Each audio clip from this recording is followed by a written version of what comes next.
Hello, friends, both old and new. I am John St. Baptiste, and it's not Wednesday, it's Thursday, but this is Believe. We are discussing the works of Neil Gaiman. Right now, we are discussing Norse mythology.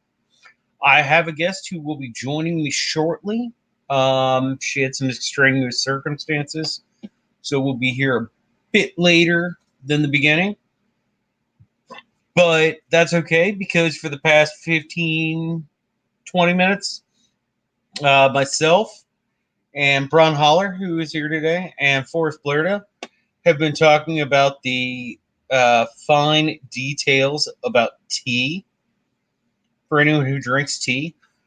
Now, me personally, I when I was younger, I liked my tea just straight black English breakfast, black as night, sweet as sin. Um, but as I've got a bit older, I have to put milk in it. Like I've always liked it with milk, but once I hit about 30, I had to put milk in my tea. For stomach reasons, it drinking my tea straight. I can't do that shit straight, man, anymore. Like I gotta mix it with something, But I need my tea. And I was actually it's very funny because oh, hey, Peter Griffin's here. Welcome, Peter. Peter, tell us how you take your tea. But no, I was actually having a conversation with my boss the other day, and anyone who is from a culture where you make proper tea, the way they make tea in American restaurants is not like somebody shows up with this cup of very hot water, and you're a tea bag and your like accoutrement, like whatever you're going to put in it, but the water has never boiled and it does not taste right. I'm sorry. If that makes me a tea snob, I'm okay with that. I'm a tea snob. Today we're going to talk about a mead snob in a little bit. But in the meantime, I am just excited to be back in action. I had a bit of I don't even know what the hell you want to call it, but I was pretty much bedridden for 2 days. Now I'm out of bed. I think it's because I suffered from not having enough tobacco and alcohol. No, that's actually I'm joking. Please don't live on tobacco and alcohol. It's a horrible idea. And as one gets older, it gets even worse. But I do. So no, and if my voice sounds grainy, it's because I'm getting over this horrible head cold that I've had. There, it it's part of the reason I'm moving in a year when my lease is up, and I, I'm moving north because the part of the country that I live in, it never gets cold enough, long enough to kill all the shit that I'm allergic to.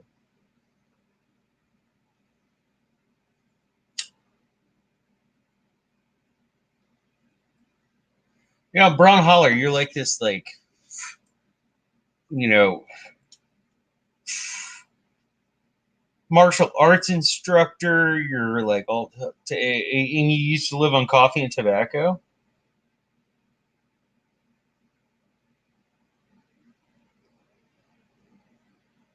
Peter Griffin. I can't think of the last time I had a hangover. Maybe in college. But that's pretty much because outside of live streams, all I drink is like whiskey with water chaser. Keep it taken care of. Forest, yeah, the part of the United States that I live in has a very high water table, So we have a lot of mold, we have a lot of pollen and so forth. And also, it just never gets super cold. Like it will for a day or two, but we don't have a 30-day stretch where it's uh okay, you're over in Europe, so we don't have a stretch where it's like 5 and under for more than like 2 or 3 days, like five Celsius and under for like 2 or 3 days. We never get that where I live. If I move 4 hours north, we do. Plus, rent's cheaper there.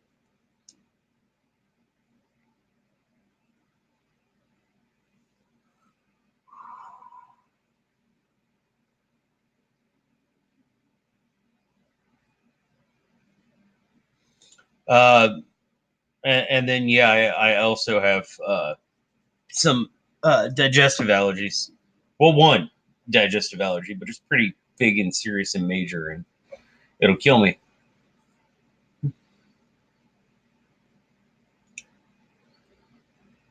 Well, Brown Holler, yeah, of course you have allergy plants year round. You're in Australia, like everything there can kill you. That's why you people are so like tough and badass. You have sexy voices, and you're badass.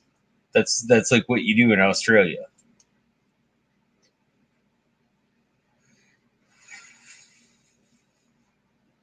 Bear Island Josh, what's shaking, man? Good to see you.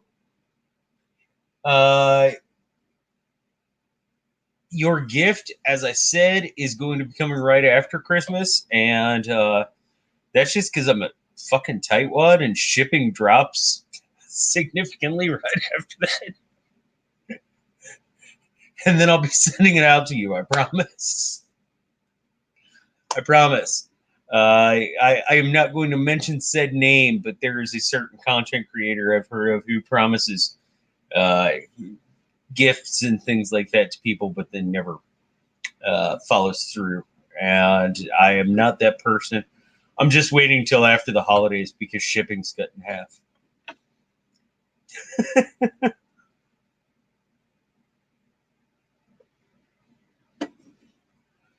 But I do have a guest coming on today who will be joining us shortly. She had some extenuating circumstances that she had to take care of, but we'll be here in a bit. Uh, these are the 3 chapters leading up to the end. Now, what I am thinking of doing is the last 2 chapters, one of which is Ragnarok, is discussing next, moving back to Wednesday because I prefer to do this on Wednesdays. Um, it would be next Wednesday, which will be Christmas. In the chat, and or also if you're watching this later in the comment section down below, please let me know. I'm looking at doing it at the normal time, about 3:30 in the afternoon Eastern Standard Time. But it's going to be Christmas, and if everybody's like, "Hey, I'm going to be doing family stuff," I would not want to infringe or anything like that. Not that I think I would. I mean, but I like having people here. I don't like to do this all on my own. I don't like to just talk to my computer. In fact, usually when nobody's here and I talk to my computer, I'm like, "What the fuck are you doing?" Um, so anybody's opinion on that, please leave it in the chat, leave it in the comments section. Let me know. I think it'd be really fun to do a stream on Christmas Day, but I do understand people that for them that's a day they spend a ton with their family. For me, it's not so much of an issue. My father works in the medical field. My stepmother works in the airline industry, and my brother and I both work in the service industries. So for us, we do our Christmas on the 23rd every year. It's actually like a big like family tradition.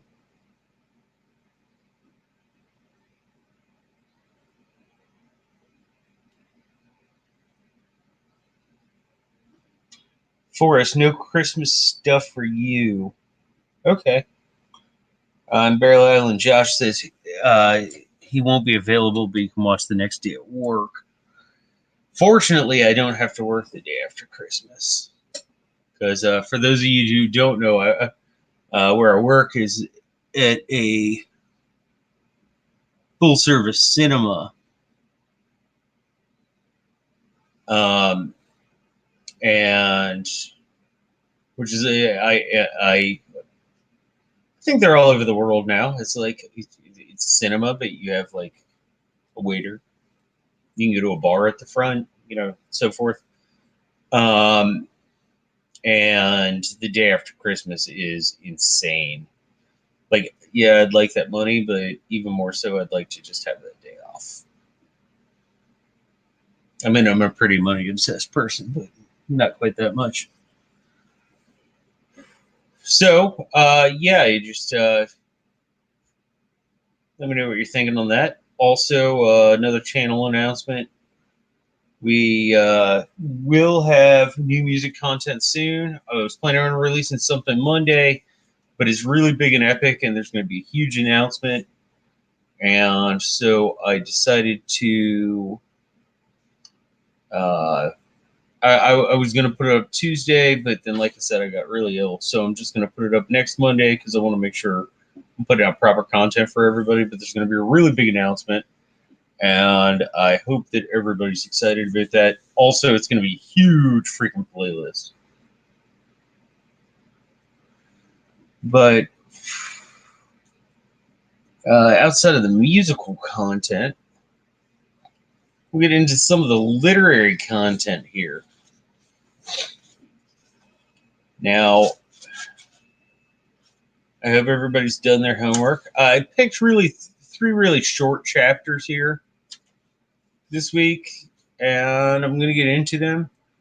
I think they're all really setting up the end of this tale in their own little ways. They're giving their little hints. It's one of the things that I think Gaiman is really, really good at.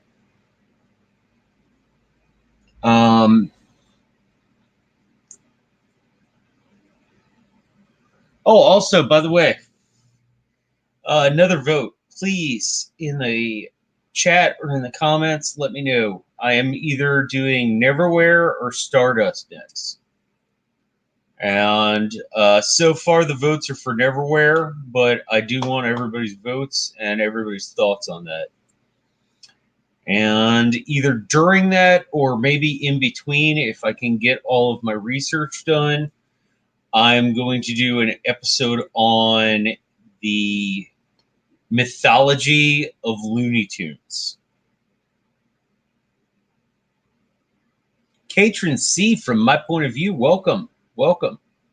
Good to see you. So,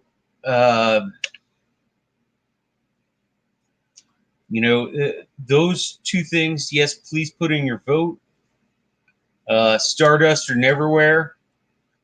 And also, if you'd be excited about, like I had talked about this a week ago or so, I really wanted to do an episode on the mythology of Looney Tunes. I'm going to hit up some other content creators to see who'd be interested in talking about that. I have a few people in mind. But if you have any suggestions, please drop them in the chat or in the comments. And especially if you have a link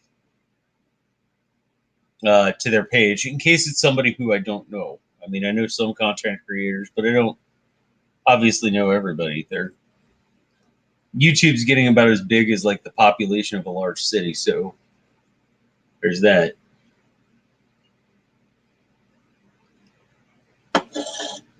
And speaking of mythology, I know some people are not excited about it. I happen to be one of those people who is excited about it. New Star Wars comes out tomorrow, and I will be seeing it. another mythological thing, if you would be interested in me talking about, is the mythological motifs of Star Wars. Because I definitely know some people who I could have a conversation with that about. And if you have any content creators along those lines that you would like to bring up, please do so. Oh, House of the Conqueror just drops in here. What's up, Johnny? It's good to see you, man. Very good to see you.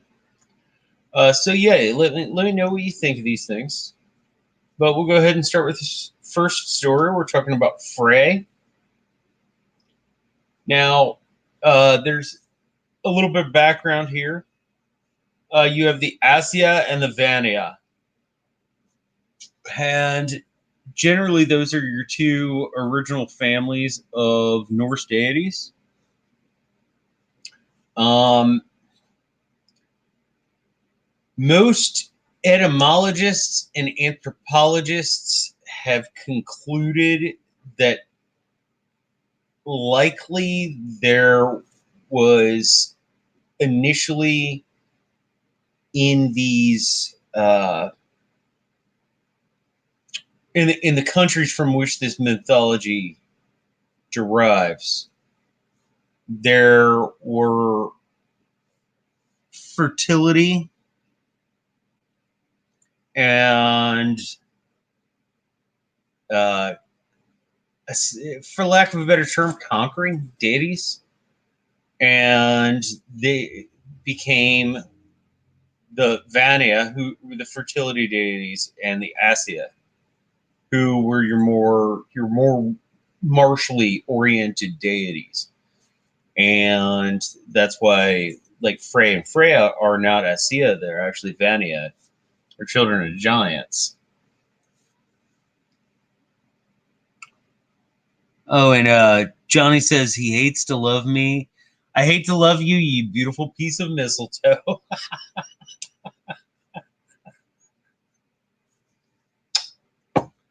Yeah, we'll get to some mistletoe here in a bit. Definitely. But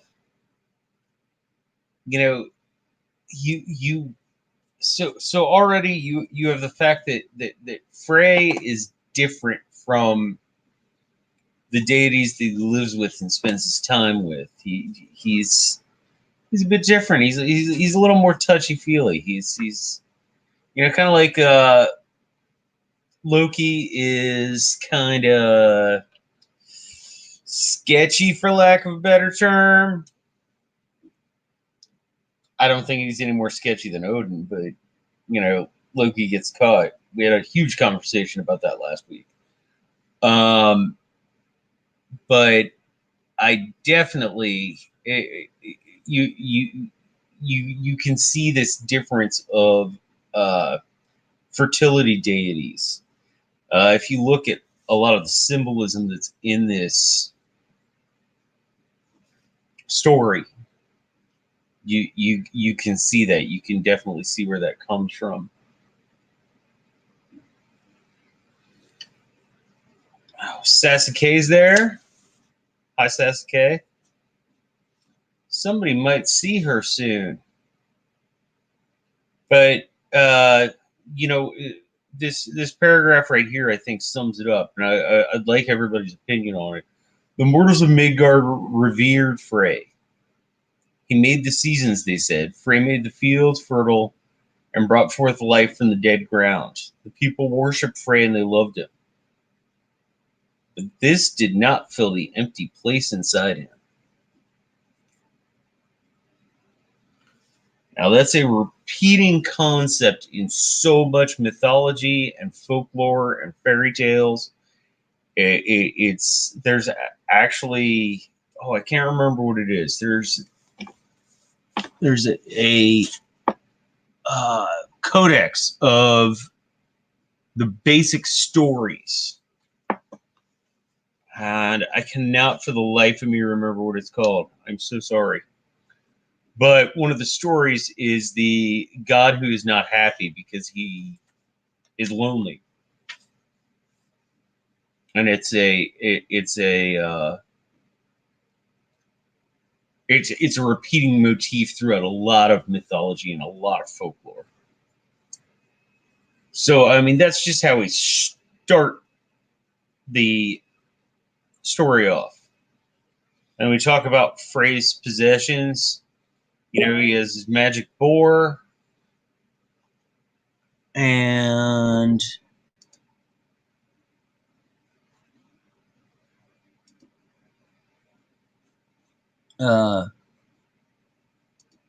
sorry, folks, I'm having a tech issue for just a second. I will be right back. I'm going to drop off the camera for just a moment because my very special guest is here.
Johnny says, no, I can't do that. I already did. Sorry, Johnny. And yeah, sword fights by itself. How cool is that? But he did give it up. Well, you know, how bad did he want it? You know?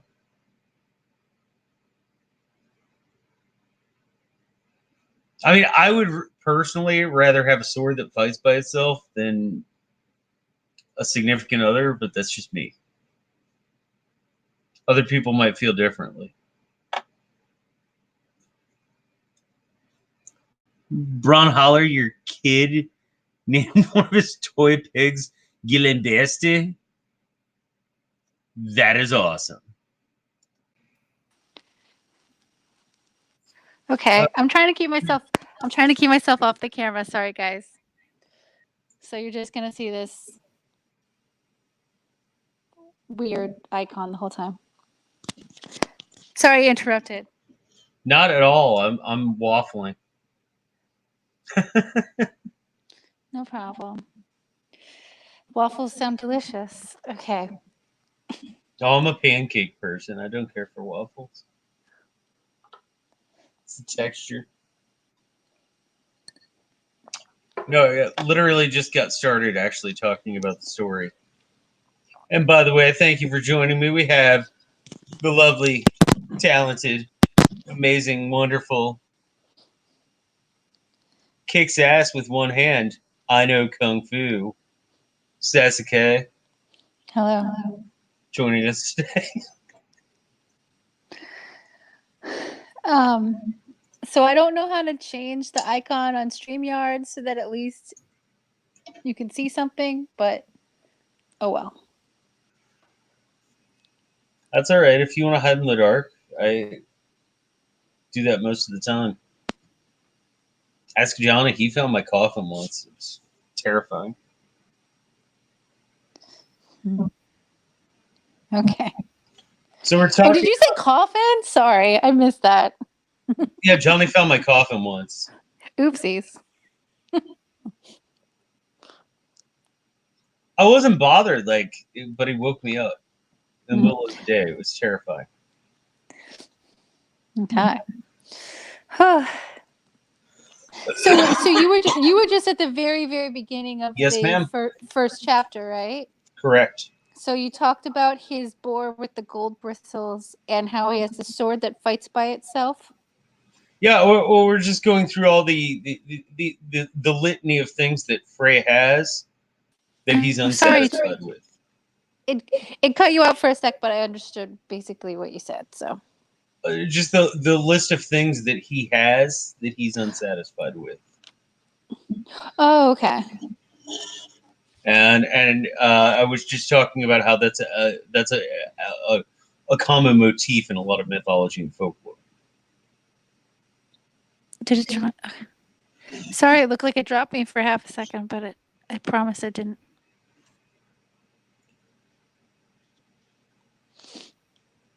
Okay.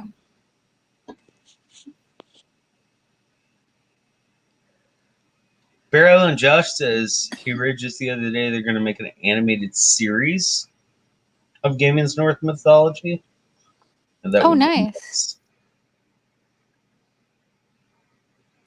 I would watch that for sure. Yeah, absolutely. And Johnny wants to move into my coffin now, apparently. I mean, rent's expensive these days. The rent is too damn high. So, if he's going to move into your coffin, if it's a good deal. Understood. Yeah, absolutely. Hi, Mackenzie. Oh, Mackenzie joined us. Fantastic. Yeah. So, while you're hiding in the dark, what were the first things you took away from the story of Gerd and Frey? Um, I wrote down a bunch of stuff so I could help keep you on track and everything. The main the main thing that we're supposed to take away is that, you know, it seems like everything is all good. He found the woman he loves. He's doing well. He's kicking ass, killing people with antlers and shit like that. But in the end, it's like, but he's still gonna be fucked when Ragnarok comes and he doesn't have his goddamn sword because he gave it away to this little elf. Yeah, but it was fair payment. I mean, it wasn't like he was tricked out of it or anything. Oh no. He willingly gave it away, but Gaiman or whatever was in the original Eddas that he's taking this from left that story on the note of like, but if only he still had his sword when the end of days came or whatever. Oh yeah, it's left on a far darker note than it is in the original edits. Oh really? Yeah, yeah. In the edits, it's just like it's a story. It's. I mean, it still has that moral. It has that motif. It has that motif of the like king or god or queen or goddess who desire something so much that they can't be happy without it, and they give up something that's of significant value for it. And then there are two paths that can take, which is like the worth it or not worth it. Yeah, and the path that seems to be outlined in this story is like everything seems like it was totally worth it, except it's not. So it'll seem like he's doing great, and then the shit hits the fan. It's only the end of the world. Yeah, it's only the. But I mean, like, if it's the end of the world, then even that sword wasn't gonna work out for him in the end. I don't know. Yeah. I love with this first story, which what I think is really cool is one of the things that Gaiman did is he very strongly used um, poetic diction. Like as you read each paragraph, I mean, it's not written in verse, but it still has a poetic sense of diction to it. You feel like you're reading something that, or you could be reading something that's 1,000 years old. In this particular chapter, Indeed. I think more than any other, like this paragraph here. Frey drove the chariot pulled by Gillenvesti back to his father's hall. Frey spoke to nobody when he got there, neither his father, Njord, who is the master of all who sail the seas, nor his stepmother Scotty, the lady of the mountains. He went to his room with a face as dark as midnight, and there he stayed. Like it has a very poetic cadence to it.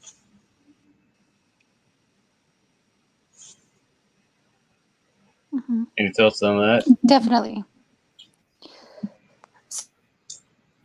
Sorry, I was trying to put Avatar in. Sorry, I'm being a jerk. So this is the first picture on my camera roll that would work as an avatar. Um, if it's not, This is actually what people, Sasuke looks like. yeah, this is what I actually look like. Hopefully it'll show up in the actual YouTube video in a moment. I don't know if it will though. It hasn't changed. Oh, there it goes. You know, put a note in the chat if you recognize who it is. But anyways, uh, so I'm trying to think back to what you were saying now that I've like had this stupid getting this picture to work on the brain. Like now I don't remember exactly what I you was just just said. And it was talking so about nice what you just said. how more than any other chapter in this book, like all of them have a poetic cadence, but this chapter in particular, like it has that poetic cadence that like folk tales have that Mm-hmm. are verbally told from one person to another person. Yes. Okay. Um yeah, it definitely like it's not like some of the stories seem like very lighthearted even when they're talking about people dying and all this sort of stuff or I'm comparing it directly to the chapter after this. It definitely has a different sort of feel to it than that. Right, right. The chapter after this kind of feels like a lark, Yeah.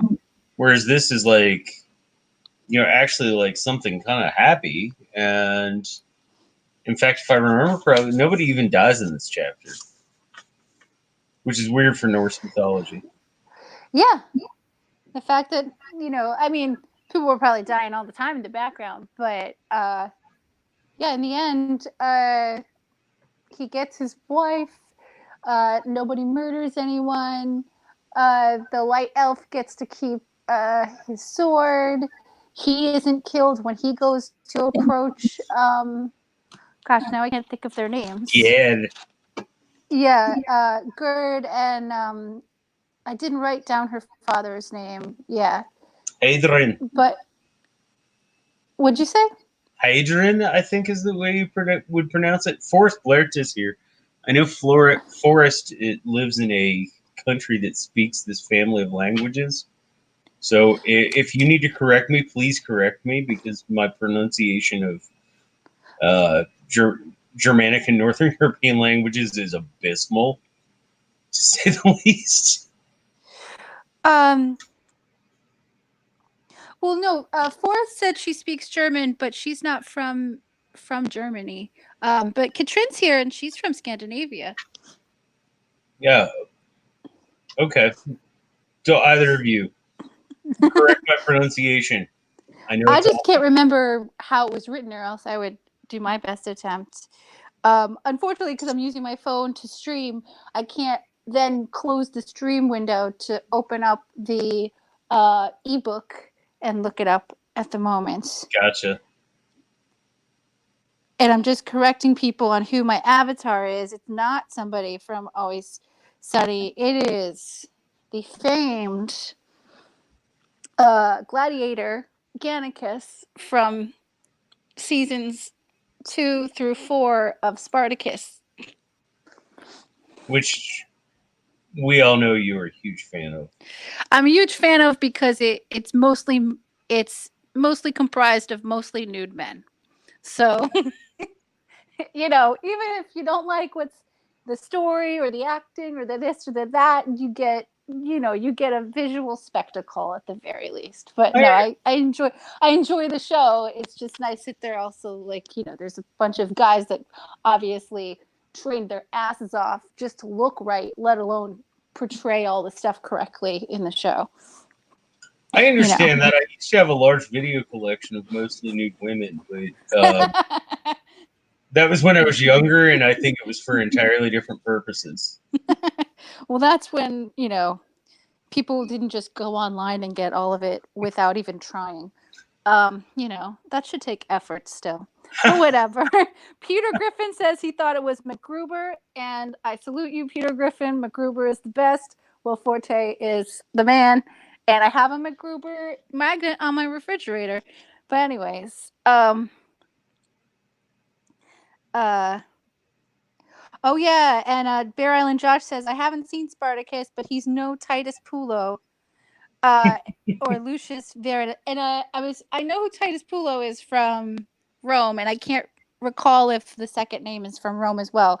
But the guy who plays Titus Pulo is thumbs up. But anyways, And Bear Island Josh, you posted something a bit earlier. You said you would take a spear over a sword any day. I have to disagree with you. But I'm more of a finesse over a strength person. I mean, if anybody knows Bear Island Josh, he's my height, but he probably outweighs me by about 60 pounds. He's a big dude. I mean, like his forearms look like my thighs. He's a big dude. So I could see how a spear might be more up your alley. I like finesse. I like my one-handed blades. But I rolled a 16 dex and a 7 strength, so I got to go with what the dice give me. Okay. If anybody got that reference, you're a total nerd. I didn't get all of it, but I understood the gist of what you were saying. So I'll leave it at that. But anyways, so Dragons reference. Let's see. I'm trying to look through the what's it called? I'm trying to look through the chat to see if there's anything that people said before I got us off on a weird Gladiator Spartacus tangent. Let's see. Okay, so Frey. We should get back to the story. Frey. Yeah. Yes. 2 big things about Frey. One, he's really pulling out the emo kid card here. I mean, in this story. He's a little Jon Snow in that. No, he's not a little Jon Snow. He went and bought his eyeliner and his My Chemical Romance t-shirt. Oh, well, that's true. He went very extreme. He went from being like a lovely, happy man to just like, I refuse to eat or drink or come out of my room. I'm a grown man, but all of a sudden I'm acting like a 13-year-old. Oh, and can you think of a much more well-known Greek story that kind of reflects to an extent? Because Frey is the fertility god? See, I'm really bad with other mythologies, so I can't help you out there. Sorry. But maybe people in the chat know. It's very reflective of Demeter when Persephone is taken by Hades. And Demeter goes into mourning.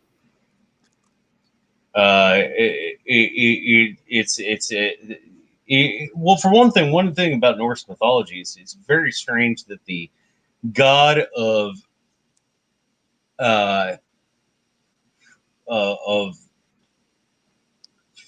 fertility is a god. Usually it's the goddess, but it's a god. But in almost all mythologies, there's something that happens that makes this deity of fertility not do its job, which is like make shit grow. And for him, it's like, he wants to get his rocks off, and he's in love, John. It's not that he's in love. He was blinded by her beauty from all, he looked across all the 9 lands, and she was the only thing he could truly see.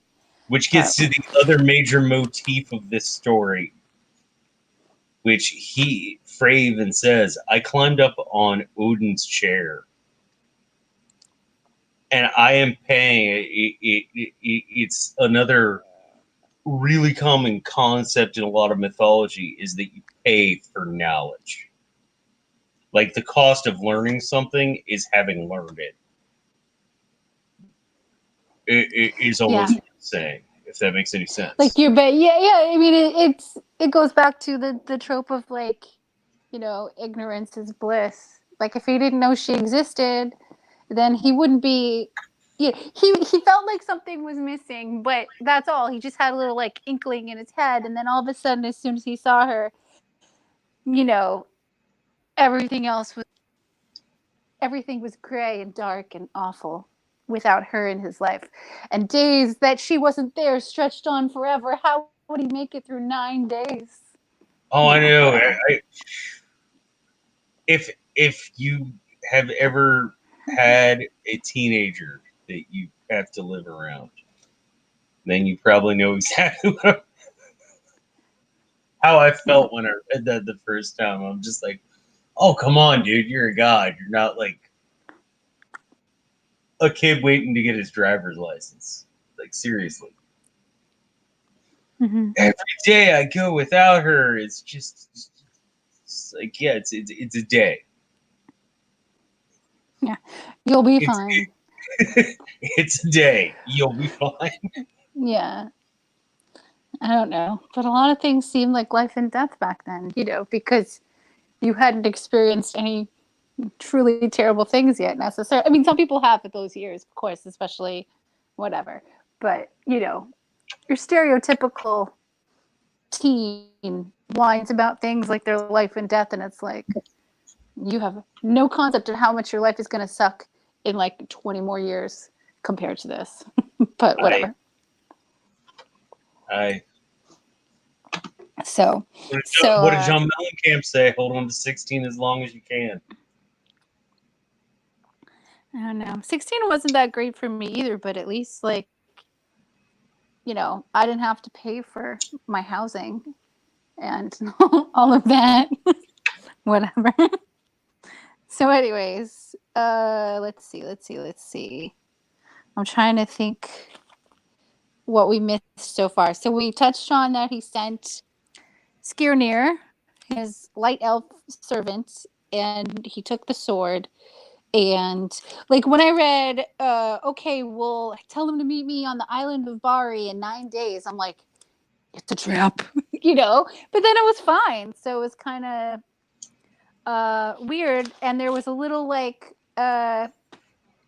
what's it called? Like a little aside towards like as you're getting towards the end of this chapter where it's like some say their son Fjolnir went on to become the first king of Sweden. But just so you know, he drowned in a vat of mead while he was looking to take a piss. Like it was Yeah, the yeah, I thought that weirdest. was It was brilliant. the weirdest aside in any of these stories that I can recall. But you know, and I don't know if the first king of Sweden was named anything like Fjolnir, but whatever. Um, And yet he gets everything that he wants, but it ends so well. Even so, he should not have given his sword away. yeah, Ragnarok is coming. yeah.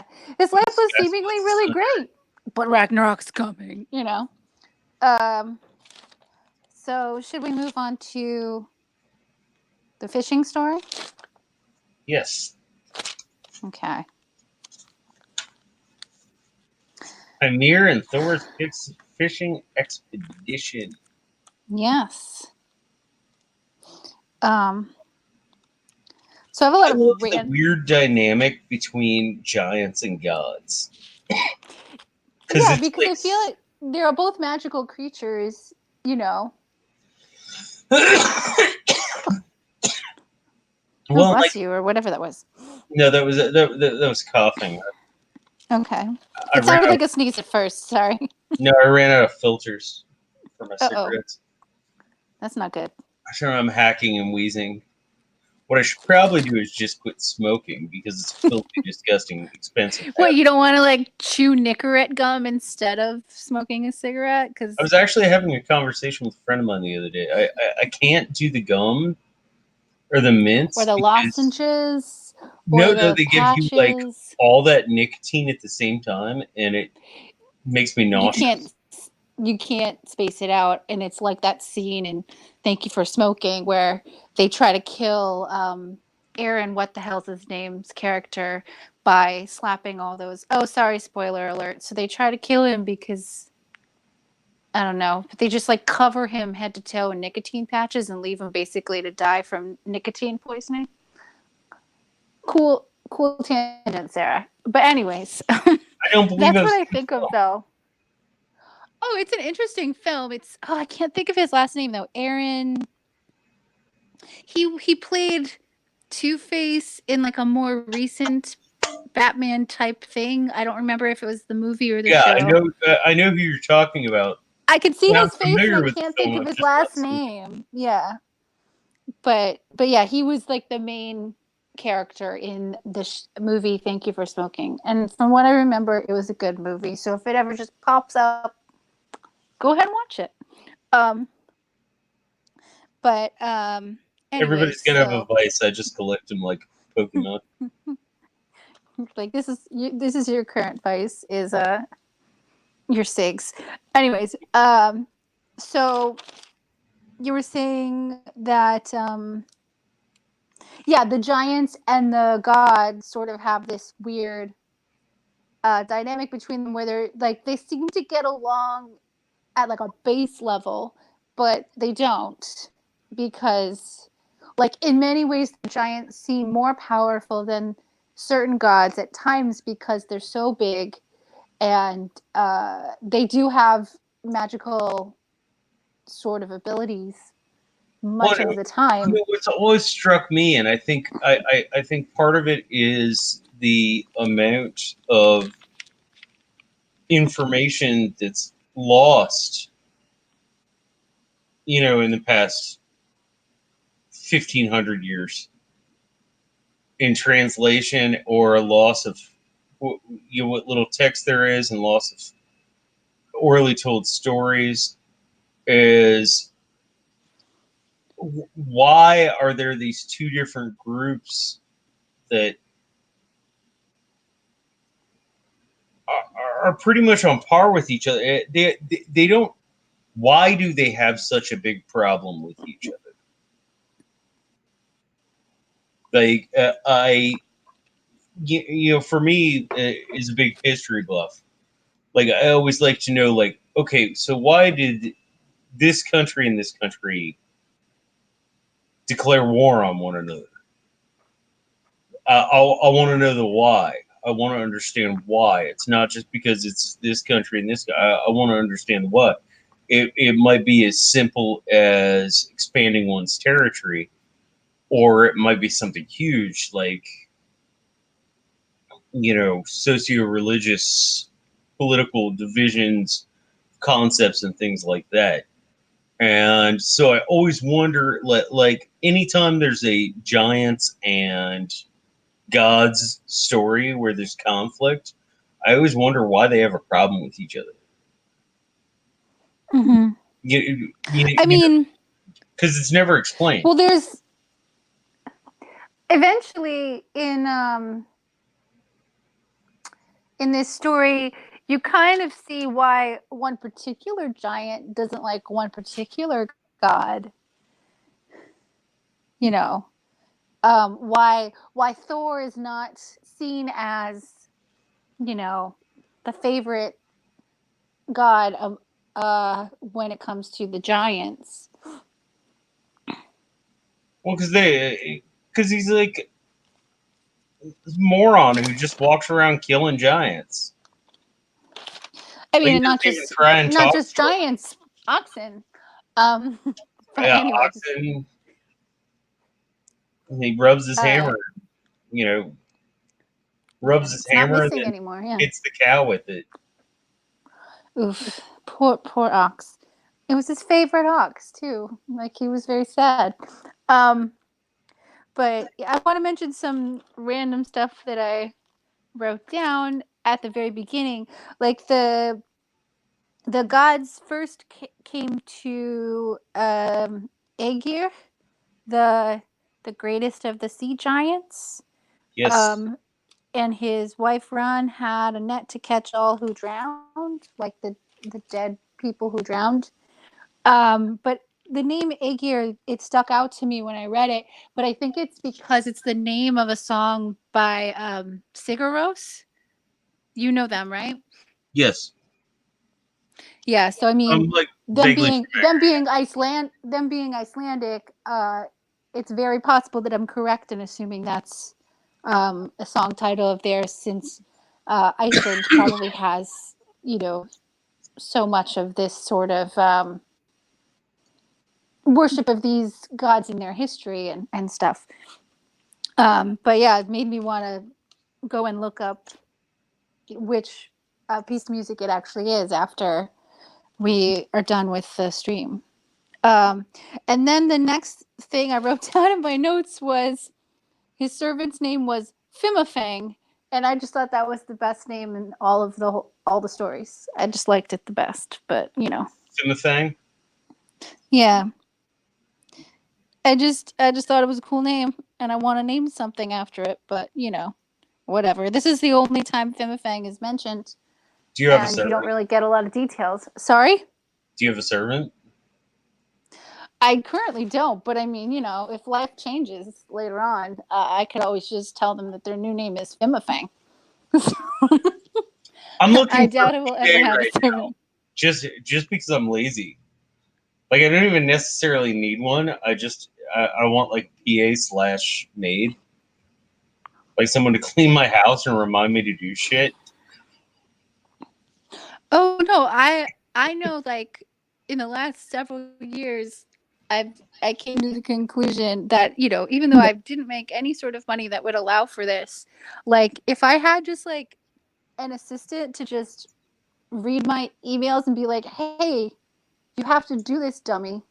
You know, if I just had somebody else to keep on top of my crap for me, like my life would be so smooth by comparison to, you know, having to take care of all of it myself. And I was very jealous of people who could, you know, have that sort of expenditure in their lives to like have a personal assistant that basically kept them in check with reality, essentially. Not necessarily a maid even. You know, that would be somebody else. Somebody to like do all the crap that I like to, you know, put off, or just you know, You're keep not as me lazy on as top I of am. things. I really want a maid. Like I don't like people touching my things, so that's more of it. Like I don't want somebody doing my laundry. I don't i don't want somebody moving the piles of things that I have organized in my head. Like I know what's in that pile and which pile I have to look for that particular piece of it. I'm not like, it's not like being not, you know, in an episode of Hoarders or something. It's not like that. But like I have a very sort of ADHD type brain where we organize in piles, and it's not really organization, but like, yeah, you feel like you know where things are, even though things to someone else might seem like complete chaos or whatever.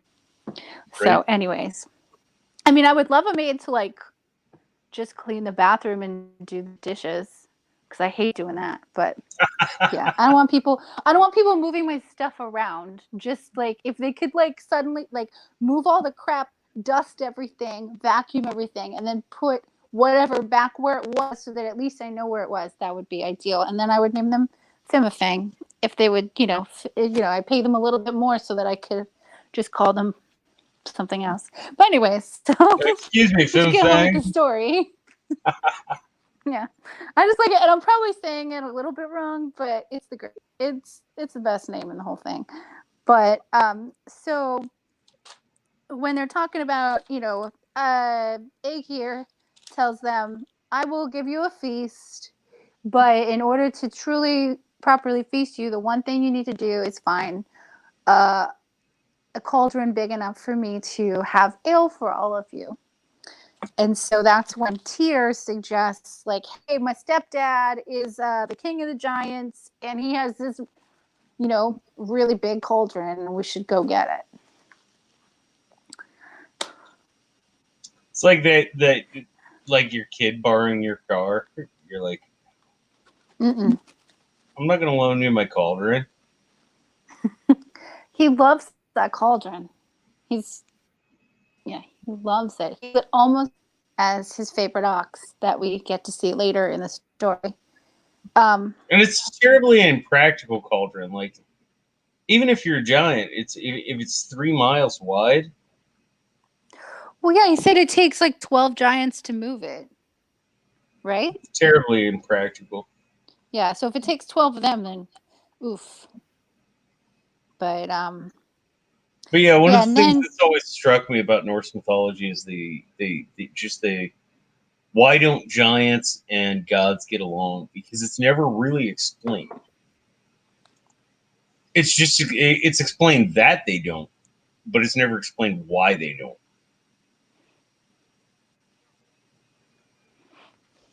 true, but this is what we discussed a couple minutes ago. So yeah, No, so no, no. on. I was just wondering if you had any other thoughts on that. Oh no, I mean, yeah, I think they just like they at least everything that has been translated and that we have now, there was nothing in there of that explanation of like the origin story of why the giants don't get along perfectly with the gods, but it's very possible that they never bothered with one, No, it's just if you read it's the always Eddas, been it's never assumed. explained. If you read the Yeah. Eddas, it's never like at least like say like with Greek mythology explained why the gods don't get along with the Titans. Um, Yeah. but in Norse mythology, like the gods' disassociation with giants is never really properly explained. Okay. um yeah, so Bear Island Josh says they talk about that in Odd and the Frost Giants.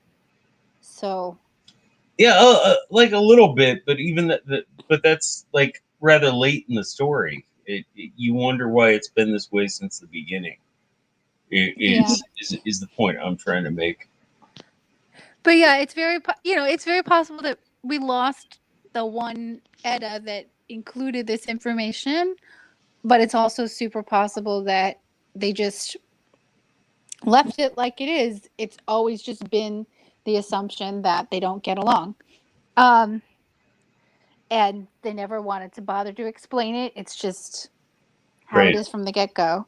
But And so yeah, then, Tyr and Vror hide under a kettle. yeah, because they hear the giant king coming. But I wanted to remark that Bronhaller said that the cauldron is a swimming pool, and Bear Island Josh said, but it makes the best soups. So, anyways, um, yeah. So when they get to you're missing the one of the best details of the story though.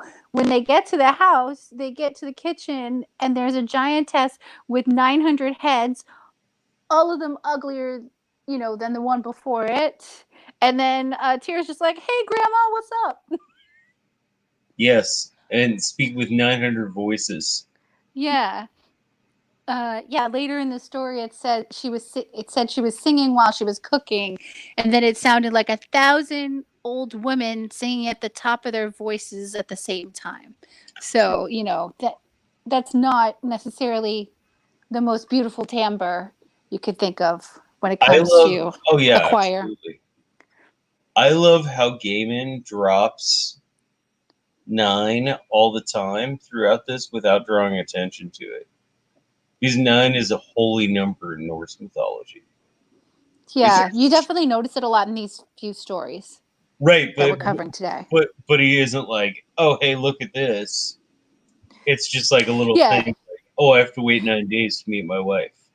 Oh and he shit, no. doesn't spell it out at any point. And remember, nine is a very important number in Norse mythology. Like he Right. assumes that his reader is intelligent, unlike what you get sometimes.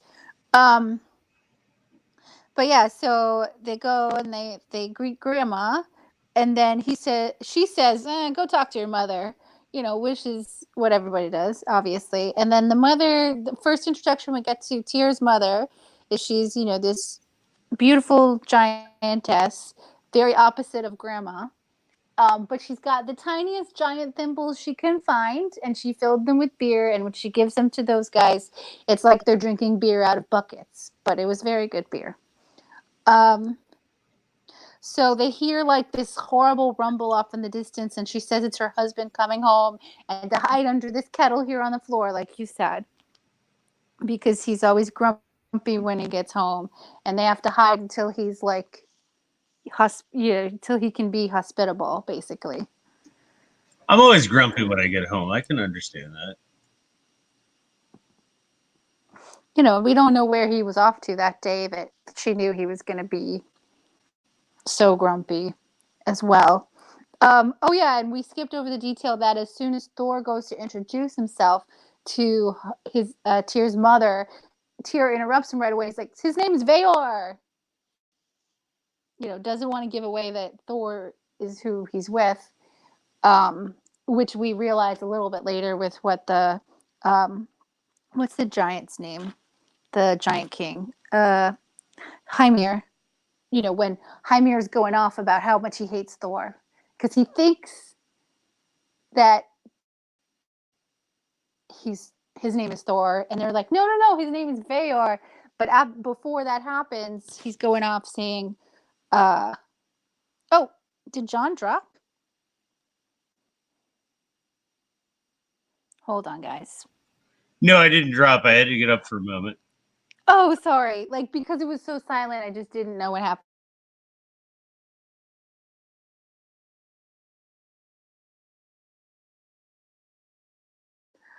Thor, who I've sworn to slay because he killed so many giants and did all these atrocities towards our people. Um, so that's why Tyr made sure that nobody there other than himself knew that it was Thor that he was with. And I'm always surprised though that like these other people don't necessarily recognize Thor as Thor.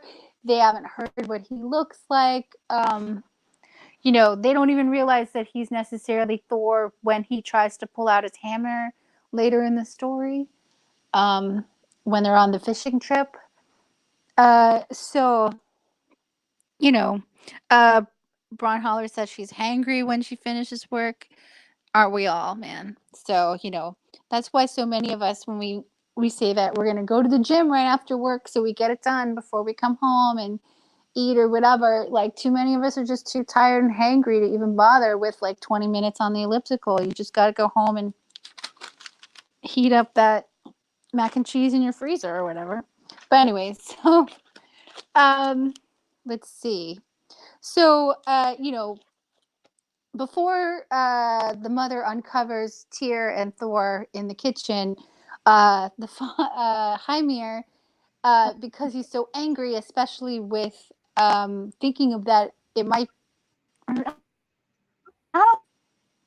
He thought his name was Thor, but he's punching like everything in the kitchen, breaking shit all over the place. And she's just like, "Are you finished breaking things?" So that she can properly treat their guests like guests now that he's not basically destroying their house. I mean, I don't know if that's what he does every night if he comes home and like He's like the destroys Kylo. portions of the house. He's the Kylo Ren of the Nine Worlds. See, I do not understand that reference because I don't care about Star Wars. Um, but I don't know if that's something that he's done in He's the more throwing his recent temper movies. tantrum. Oh, see, the only new one that I've seen was the first new one. Do you know what I mean? Like shit. What is it called now? My brain is just like, whatever. The one from a couple years ago where we're introduced to Kylo Ren. That's the only new Star Wars Force film I've watched. Awakens. Yes. Yeah, How and did I not? you How could I see not think of that two though? Yeah, huge he's very temper emo and tantrums. whatever in that too, obviously. He throws two huge temper tantrums, like smashing shit, and he's like,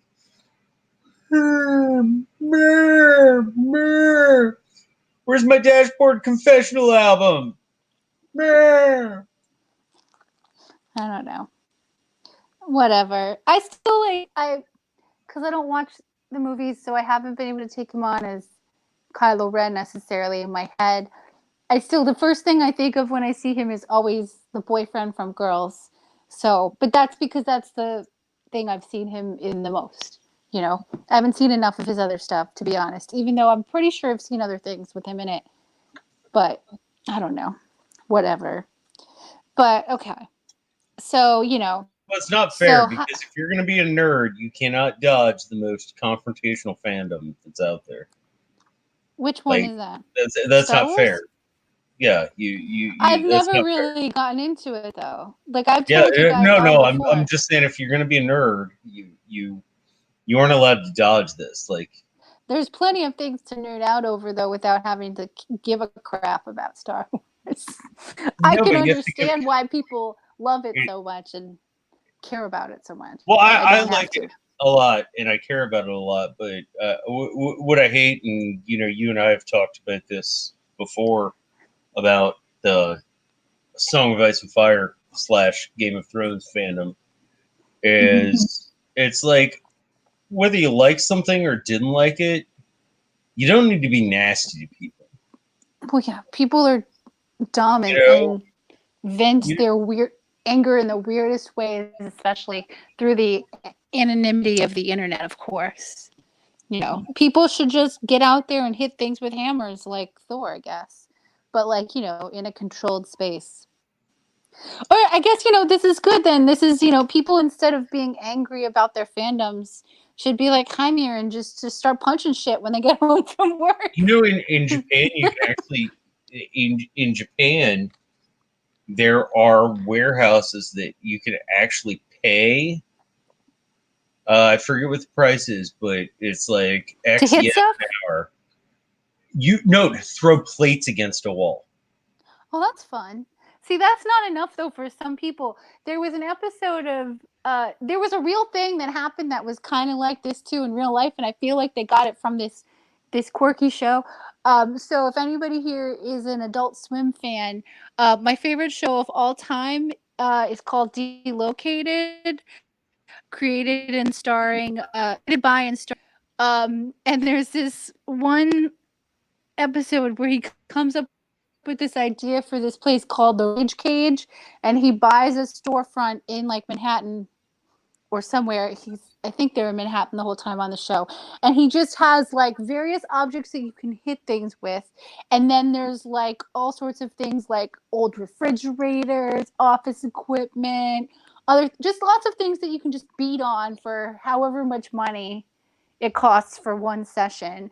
And it's a You great know, idea. I mean, granted, it's you can't really earn money necessarily running a place like that, but people really need a place like that at times.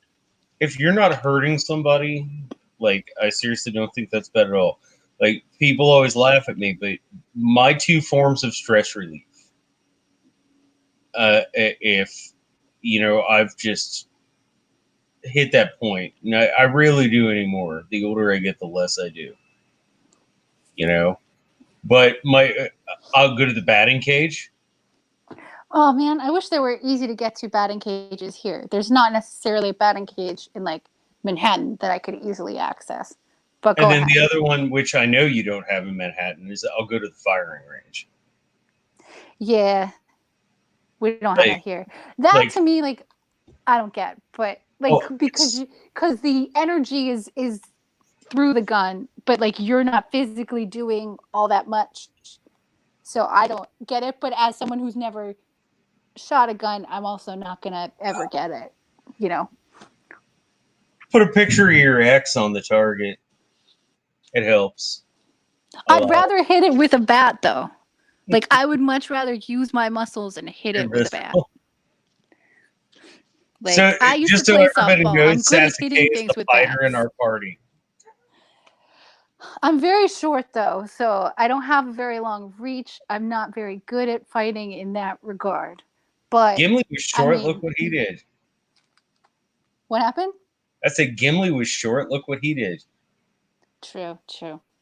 Um, but he's got a different body type or whatever. So I don't know how much back with that type. But we should get back to after Then we he, find out here that broke a bunch Thor, of shit in their house. Oh, I was segueing. I was going to say we find out here that Thor is pretty short. Well, yeah, compared to a giant, he's tiny.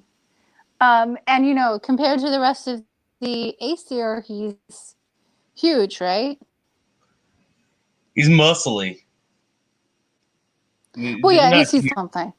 He's not huge. Yeah, He's just beefier than the rest of them. Yeah, he's drinking the whatever. But like they were talking about how like Hymir is this very sort of angry, sullen man, and then the only time you sort of see like a smile come to his face is when he's talking about his oxen or his cattle because he's very proud of his cattle. Um, and he gets that way after they bring the 3 oxen in for them to slay, and then Grandma cooks them up in the stew or whatever she's making. And yeah, that's when we hear about her singing. Um, oh, and the spoon she was using was as big as an oak tree. Oh, hey, Dornish wench. Okay.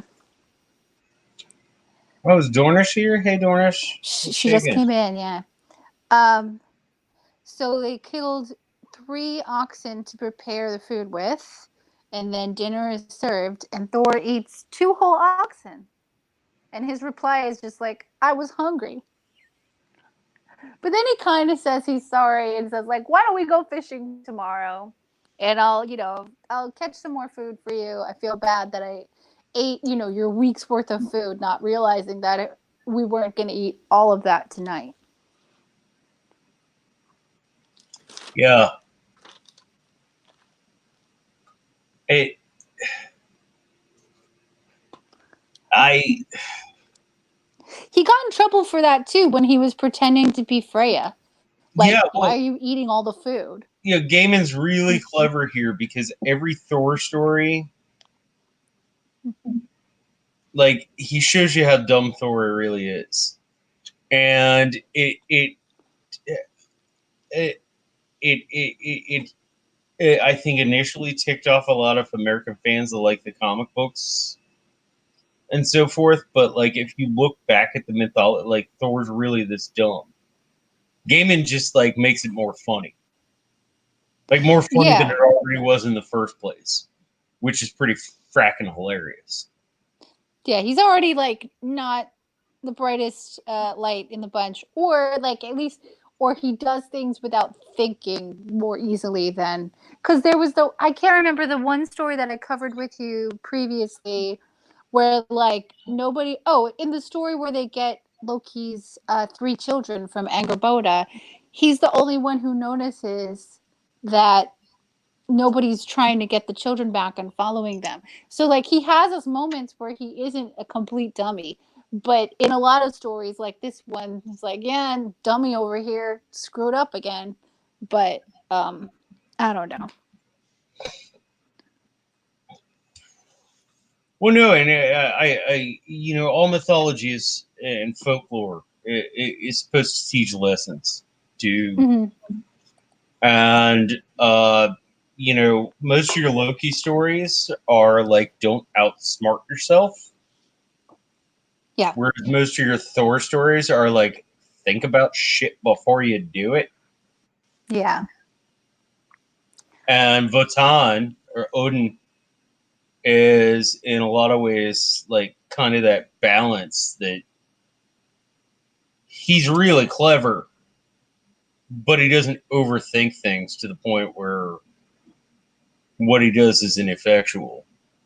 And that's Yeah, why and I he think doesn't it's get himself in too much trouble like Loki might because Loki's trying to spin too many things at one time or whatever.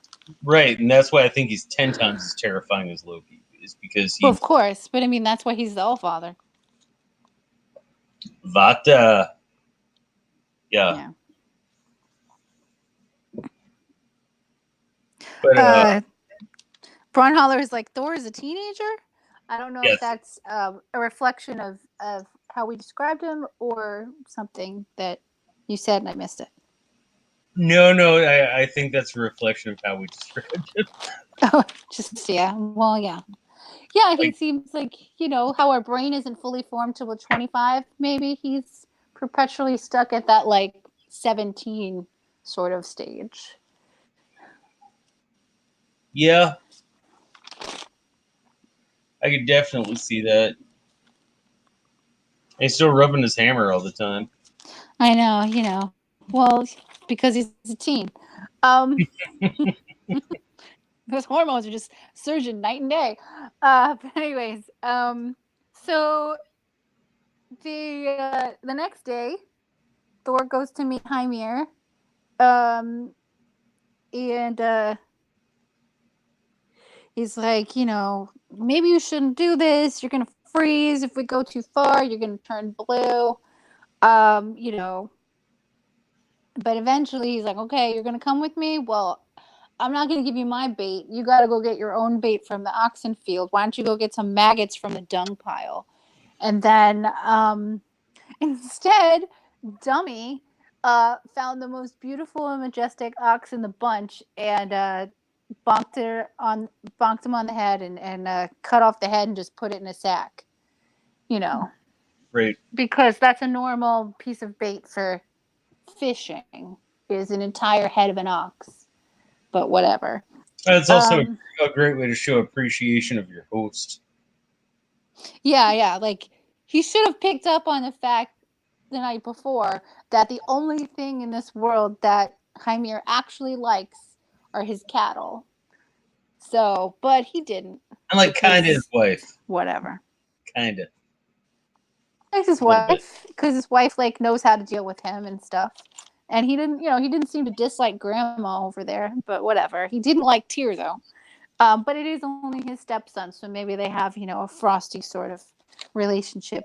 Um, Frosty so sort of step parent relationship. yeah.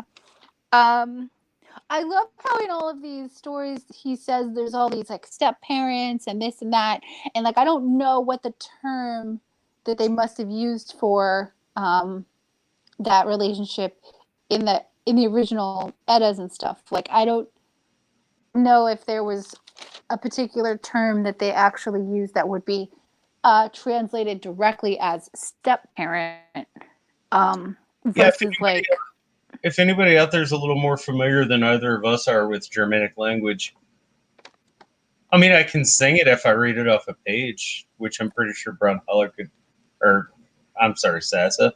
Sassa could probably do as well. Like, yeah.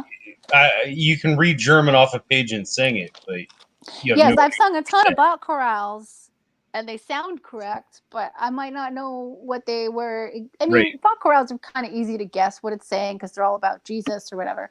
But I've sung a ton of. Jesus, death, or both. Yeah. That's all it is. Mostly sad. If it's not about happy Jesus thing. Um, the only All other your thing best I've sung. requiems are in German. I'm sorry. Sorry. All your best requiems are in German. Possibly. Oh no, I mean I've listened to a ton of like Schubert, Lieder and Schumann. Um, I was just talking about Schubert and Schumann the other day when I was commenting on Mackenzie's Harlot episodes because everybody had freaking syphilis back then. I was like, all the best composers died of syphilis too. It's just how it was back then.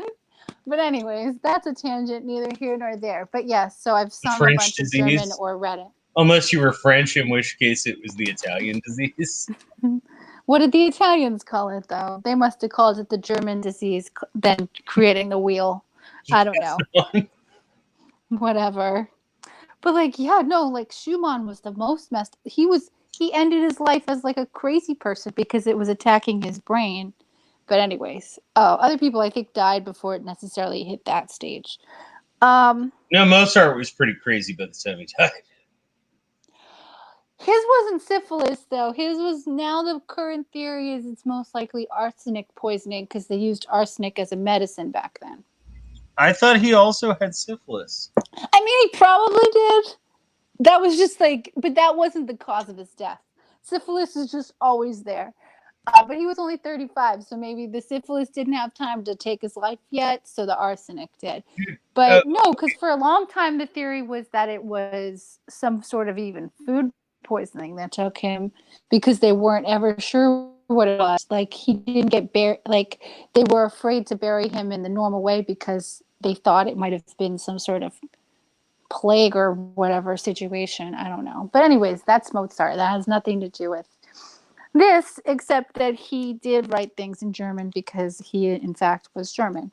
I do have to say though, like if you don't think Mozart can die of syphilis at 35, Pigpen from the Grateful Dead died at 27 of cirrhosis. Like Oof.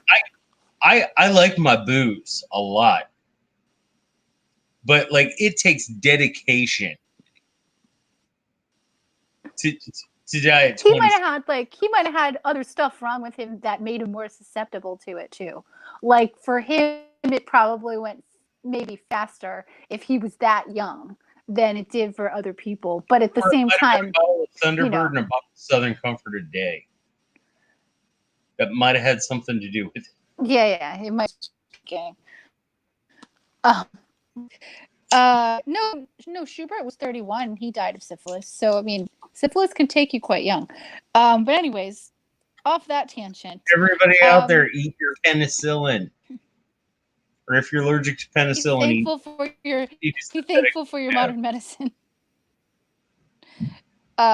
So anyway, so they're rowing out there as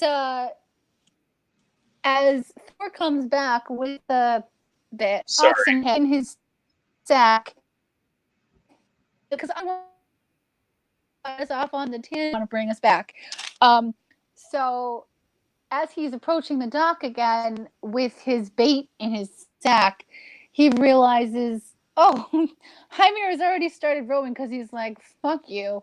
And he's already going out there. So Thor has to jump in the icy water and swim out to meet him. And by the time he hefts himself up onto the boat, he's grabbing at the boat with numb hands, and he's like, "Oh, thanks for that. You know, a lovely bracing swim is great for wake you up in the morning, but whatever." And then Dornish Winch, how do you spell what? If you could throw that out there. I'm just wondering what Dornish Winch wants us to tell her how to spell. Yeah, it's another Thor moment. Like, yeah, I'm gonna jump in icy cold water. Like, really?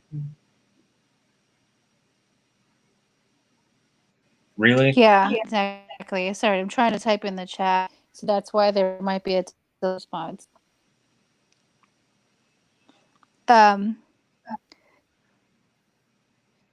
so at that point, they eventually are pretty far out, and Hymir stops, and Thor's like, this doesn't seem that far out. Let's keep going. And starts rowing and rowing, and he's like, no, we can't go any further. We'll encounter Jormungandr, the Midgard serpent. And Thor's like, oh shit, okay.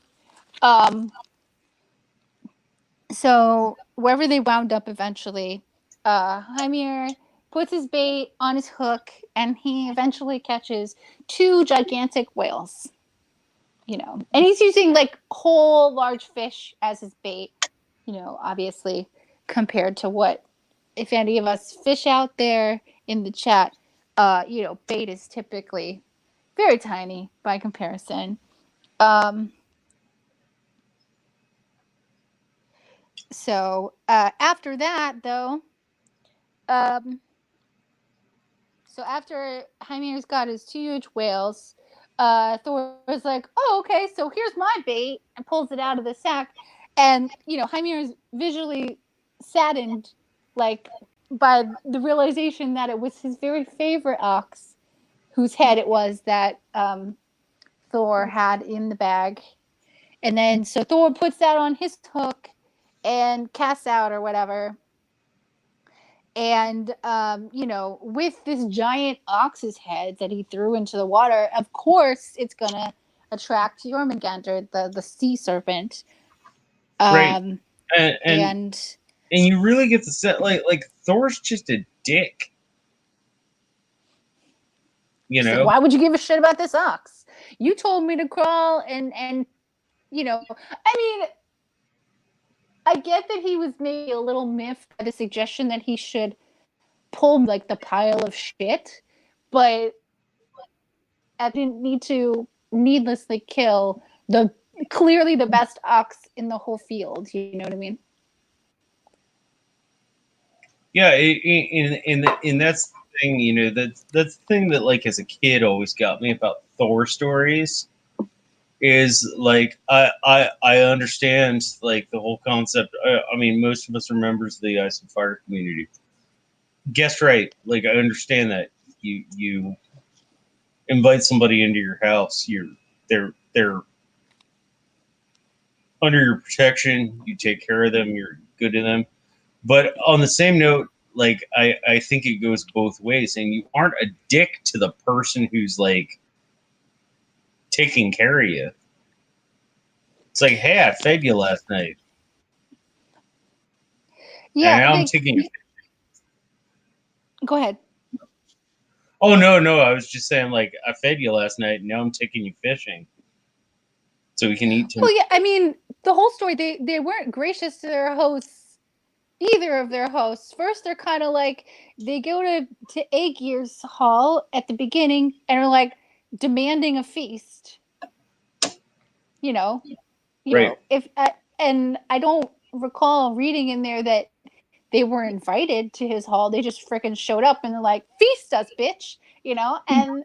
And so he creates this huge obstacle for them to have to do in order for the feast to happen because Aegir is probably like, what the hell are you doing? You just show up here and demand stuff, whatever. Yeah, then so like these, I don't know if it's all of the gods that tend to be. I can't recall from all the different stories, but like I think these aren't the only stories where this sort of happens, where the gods just sort of like expect things of their hosts and are not very kind to them in return.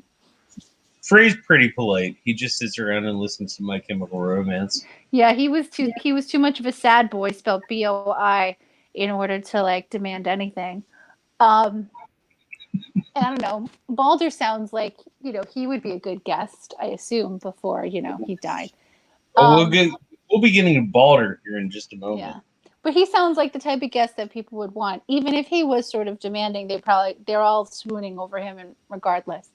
But it sounds like Thor is not a good guest. Loki probably is a real shit guest. And I don't know what sort of guest Odin would be, but he would probably be, the type of guest that you get the creeps from. But Loki would be like that shit but fun guest. which one did you say? He would be that Odin? shit but fun guest. Like In what way? really shitty, but they're fun. And you You said that about whom? like Odin? Loki. Loki. Oh no, yeah, like it would cause a lot of problems towards the hosts, or like it would be it would be a difficult person to have in your home, but at the same time, like some real fun times would happen for Like sure. after it all gets solved, you'll be like, dude, you wouldn't believe what happened at this party that Loki came to. Yeah. It was But also all these people insane. kind of died and it was bad. Or something really shitty did happen, but the party was pretty good. I don't know. Um and Tyr like can't tell either way with him. He just seems like he's a so-so guest. He's the guest that you barely even notice is there. Um at least in the way he's portrayed in this story. So, getting back to where we were, Yes. so Jormungandr, of course, wants to eat the ox's head and figure out what the hell's going on, and clamps onto Thor's bait. And so, Hymir's like, "No, we can't do this. It's going to drag us under," because Hymir has a brain in his head. And all Thor can think about is like, "No, I'm going to defeat the serpent," and he like smashes his feet through the boat. Great idea, Thor. And then is using the sea floor to like balance his mass or whatever, and he's trying to fight the sea serpent and uh, prevent himself from being hit with poison that Jormungandr is spitting at him and all this stuff. And Hymir is just trying to freaking bail out the boat so that he doesn't drown in the background. And eventually, as Thor thinks that he's coming close, that he's grabbing his hammer to freaking hit that serpent, um, Hymir gets his knife out and cuts the line, which releases Jormungandr back into the sea. Yeah, because unlike Thor, I mean, he's like, this isn't gonna work, dude. Yeah. It's like, I don't want to die today, so I let it go. It's fine. Well, it's also Oh, it's foreshadowing to the end of the book, of course. because if Thor were to defeat Jormungandr or even fight Jormungandr, that would begin Ragnarok. Oh, okay, yeah. So Hymir's like, nope, not gonna have this. Not today, sorry. You off-stealing So, jerk. yeah. So, eventually they have to make it back to shore, and they're already pretty far out. And Hymir is just busting his ass trying to get all the water out of the boat because there's a giant hole in the bottom now. And they see the shore, and Thor's like, "Oh, well, wait, here's the shore. We're good to go." And he's like, "But my house is all the way over there in that distance." And Thor's like, "Well, why can't we go? Let's go ashore here." So Hymir asks him, "Only if you can carry both me and both the whales back to my house can we land here instead."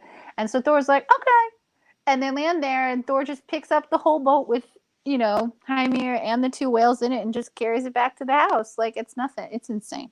And the guy still doesn't know that he's Thor. Like, I don't get it, but whatever. So, and then he's like, "Okay, well, I did what you asked. Can I borrow your cauldron, please?" And then he gives him the challenge of, "Well, you can only borrow my cauldron if you break my drinking cup." Right. So that starts a whole new sort of scene where um he knows that the drinking cup is somehow magically harder than anything. um and all the giants are gathered round at the feast and see Thor embarrass himself trying to break this cup on everything. Thor like blasts the cup through several I forget what it was, like not poles, but like columns in the building, but then the cup is fine after he does that. So, Thor's a little upset at that. And then Tyr's mother leans in and whispers, "My husband has a very hard head." And and it's a couple more reminders for Thor to realize what she's saying. And I don't know why Right. she wanted him to do this, but it's fine. Like, I don't get her motivation because what if the husband finds out that she's the one who told him to smack him on the head, and then, like, that's not good for a marriage, but whatever. They ignore that part of the story. Um, and then I don't remember what other details happen in between there, but they get the cauldron, and Hymir is very sad. He's like, "I just would say to the cauldron, make me some ale, and it would be the best ale." And, Right. But you you can't make know, the ale without the cup. yeah, he can't drink it without his cool drinking cup, so I don't know what he was planning on doing, just getting a big old straw for that cauldron. But anyways, so they win the cauldron. Okay, so Bronholler is just saying that she has to go now. Have a wonderful night. Thank you, Bronholler. Um, Brown Hollow, the one spanner that rules them all. mhm. God bless. um, let's see. I don't even know where I left off, but yeah. So the only thing that the husband ever gets sad about is the cauldron and the oxen. Um, so and he says, "Well, I guess you can have the cauldron, but it does take 12 giants to lift it." So and Tyr gives it a shot. Tyr cannot lift it, But then Loki just kind of gets himself up underneath the cauldron and just, I guess it's the way he described it is Loki's walking within the hollow section of the cauldron turned upside down and sort of just pushing it as he walks from inside. Yeah, that was kind of my impression. I'm like, that's going to cause a lot of additional friction on the ground, and that's going to make your job way harder, but okay.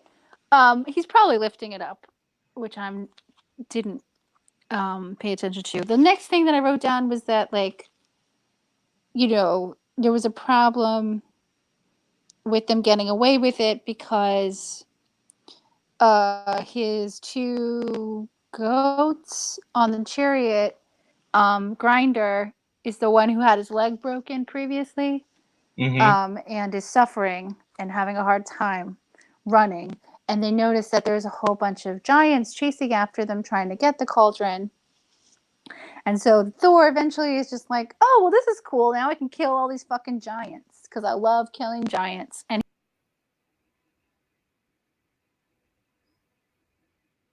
Sorry, folks. Sarah dropped for a they don't second. feel as bad as they would have if he was. You were out for a And second. then they, what happened? You were out for a second.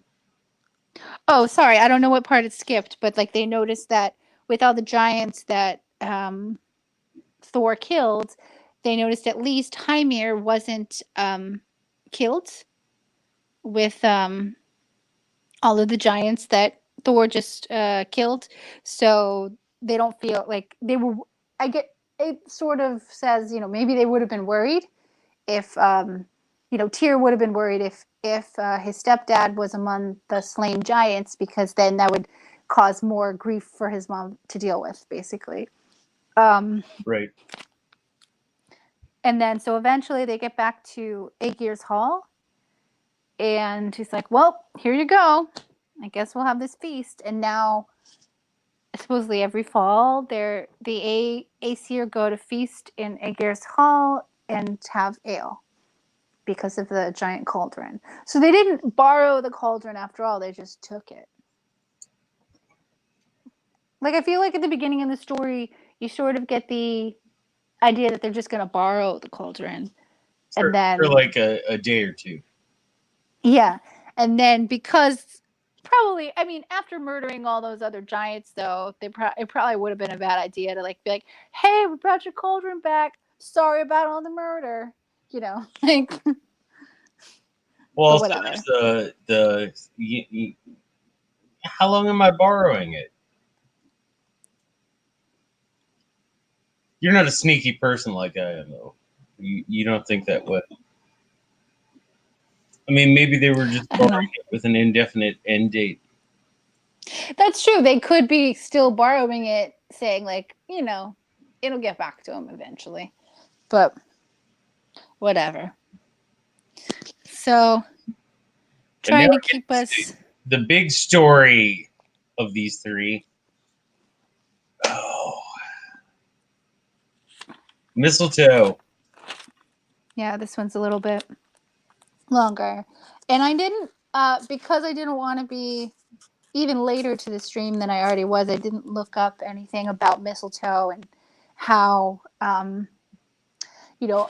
whatever mistletoe stands for, other than the thing that people use to kiss each other around Christmas time. I didn't look up any other sort of It's very holy to. things that are attached to it. It's very holy to a lot of Central European religions. Okay. That's actually where the kissing under the mistletoe comes from. But also, as you've read, there's the whole story about Balder. The one thing that Balder's mother didn't bother to ask to not hurt him was the mistletoe, and Loki knew this. Like Loki, I mean, this is the most.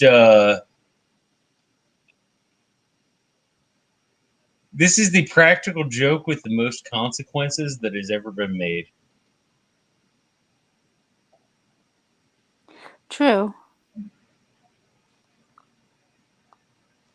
You know, I'm because I just really saying do. hello in the chat to someone. Oh yeah, Phantom Distinct. What's shaking, man? Hey.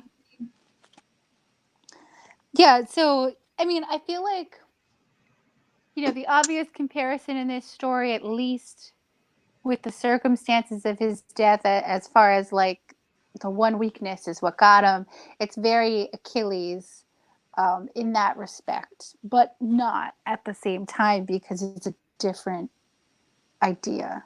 You know what I mean? Yeah, well, there's also it's another mythological motif, as you said with Achilles, but also as a concept that which a divine being or semi-divine being has no weakness except for one, and it's that one. I mean, any Tolkien fans like a dragon with their one spot on their chest that you can shoot an arrow into. And Okay. same type of concept. It's all but this one spot, and it's a concept that like is pervasive through mythology throughout the world.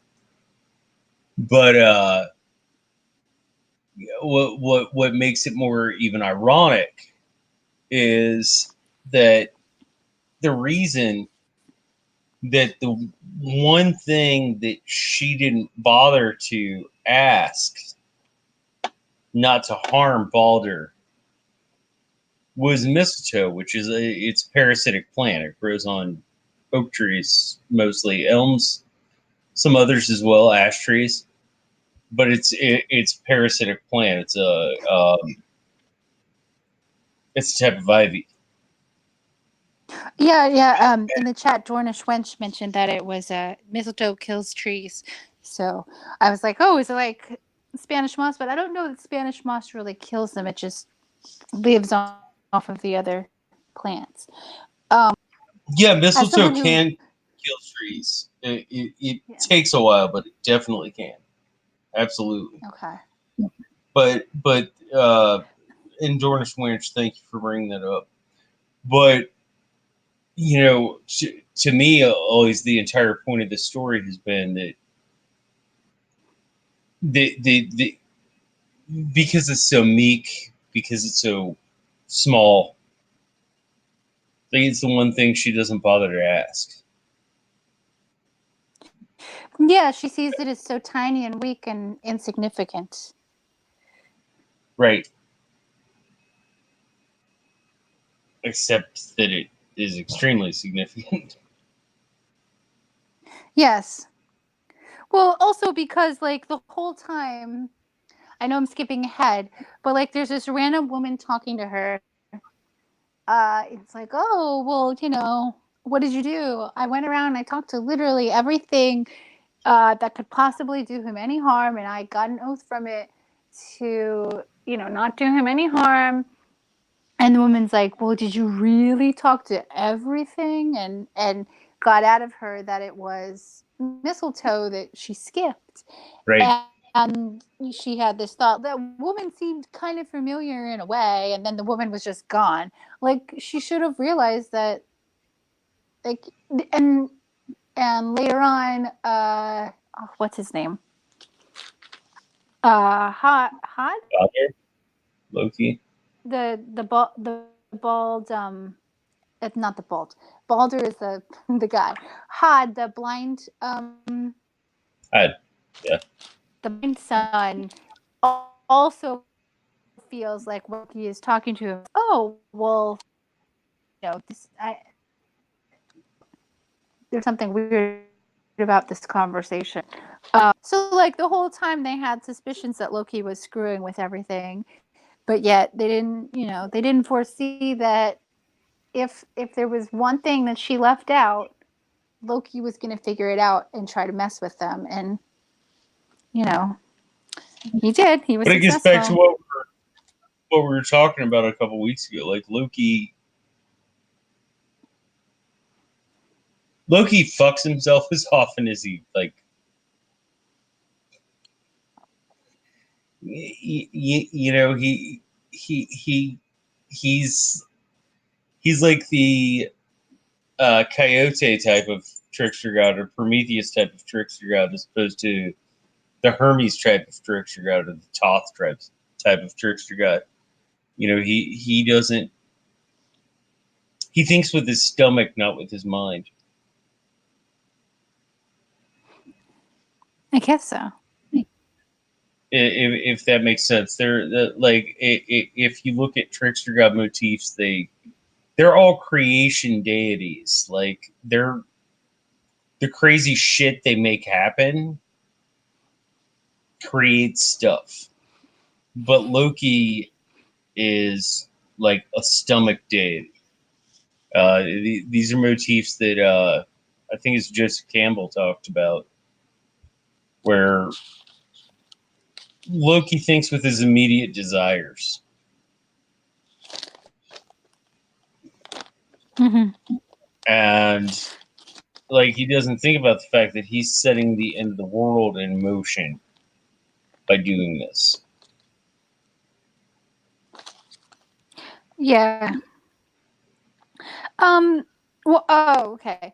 So, what am I looking for? And Bear Allen Josh says that the mistletoe is the state flower of Oklahoma. Yeah, that's interesting. I don't know what the state flower of New York is. I've never cared to find out. I don't Uh, think I know any of the state anythings anymore. State flower of Ohio is a carnation. Yeah, yeah, I never knew what it was in Connecticut growing up. I don't think I might have at some point. I never knew what it was in Florida. Uh, when I lived there, Barely I was never taught. left a comment that made me laugh. Oh wait, I don't see a new one. Let's see. Said I'm like that, except it's with my penis instead of my mind. Hold on, I've got to reload this chat then if it's not popping up. Penis comment. Um, but oh yeah, my chat hasn't been reloading, so I'm gonna close the chat and reopen it. Um, but anyways, oh no, I can't find it. Great. Um, yeah, so I don't know any state flowers. Sorry. Here we go. Now I have the chat again. So we skipped because I was skipping around making the comments about Loki. Um, we missed discussing that the whole thing starts with how beautiful and eloquent Balder is, and he's the best, and everybody loves him. And then he had bad dreams, so he's telling Do you all of think the there's Aesir something about. else that Neil Gaiman have written that this might clue into? Like just this little thing that he wrote, recurring motif in all of his books. It's what I love about this author. But do you? I still don't. Go ahead. Oh no! I was just saying. But do you see what I'm talking about here? I'm missing it because I'm still focusing on why my chat is not loading at all. Oh, there it is. Never mind. Okay. But that's an old one. Yeah, my chat's being really weird. Here we go. Oh, Dornish Went says New York State flower is a rose. Thank you, Dornish. Okay. So, I don't I know. was just saying that Balder is very reminiscent of somebody else in another piece of Neil Gaiman's. But I haven't read most of Neil Right. Gaiman's other stuff. I've only read like a few chapters of American Gods, and I've watched Good Omens, which was not completely him. No, it was him and Terry Pratchett. Yeah, Terry It Pratchett. was absolutely fracking brilliant too. Yeah, that was fun. Oh, I got to go back and finish watching The Hogfather. That's a Terry Pratchett thing that they did a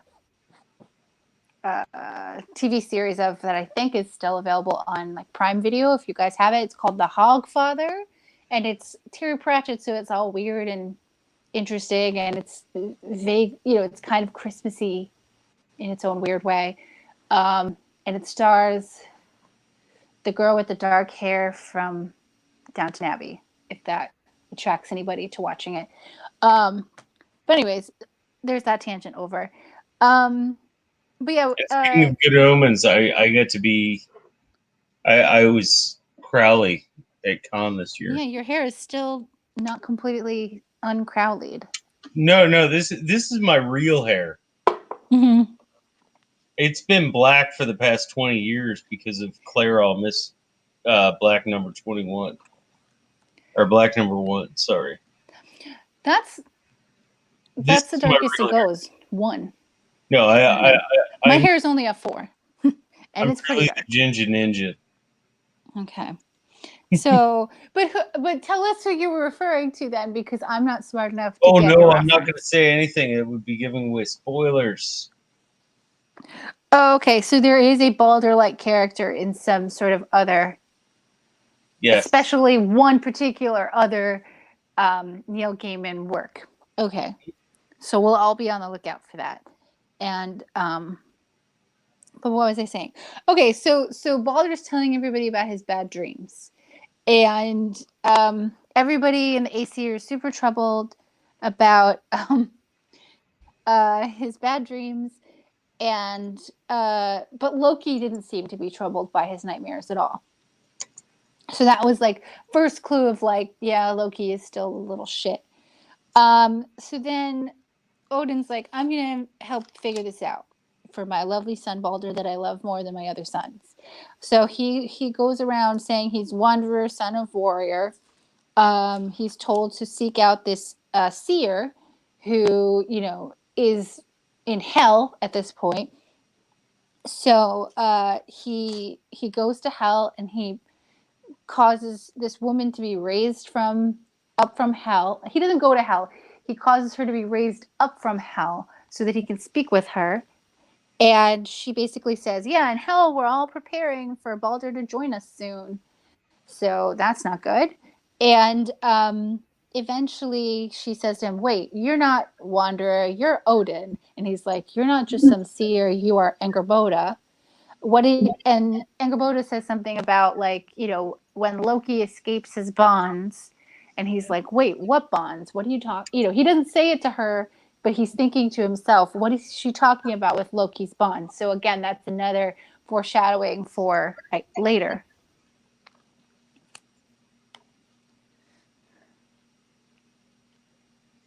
Yeah, it and there's another interesting dynamic that I don't know if anybody else picked up on here. Like Loki goes down to hell. Now he is hell, Hel, like the goddess father. But Mm-hmm. when he's in her domain, she has complete power. Like he can't say, "Daughter, do this." She's like, "No, this is my domain." Yeah, exactly. She's in charge. But on the same note, I think she's on the same page as Loki, and I do think she might be just doing what Daddy asked her to.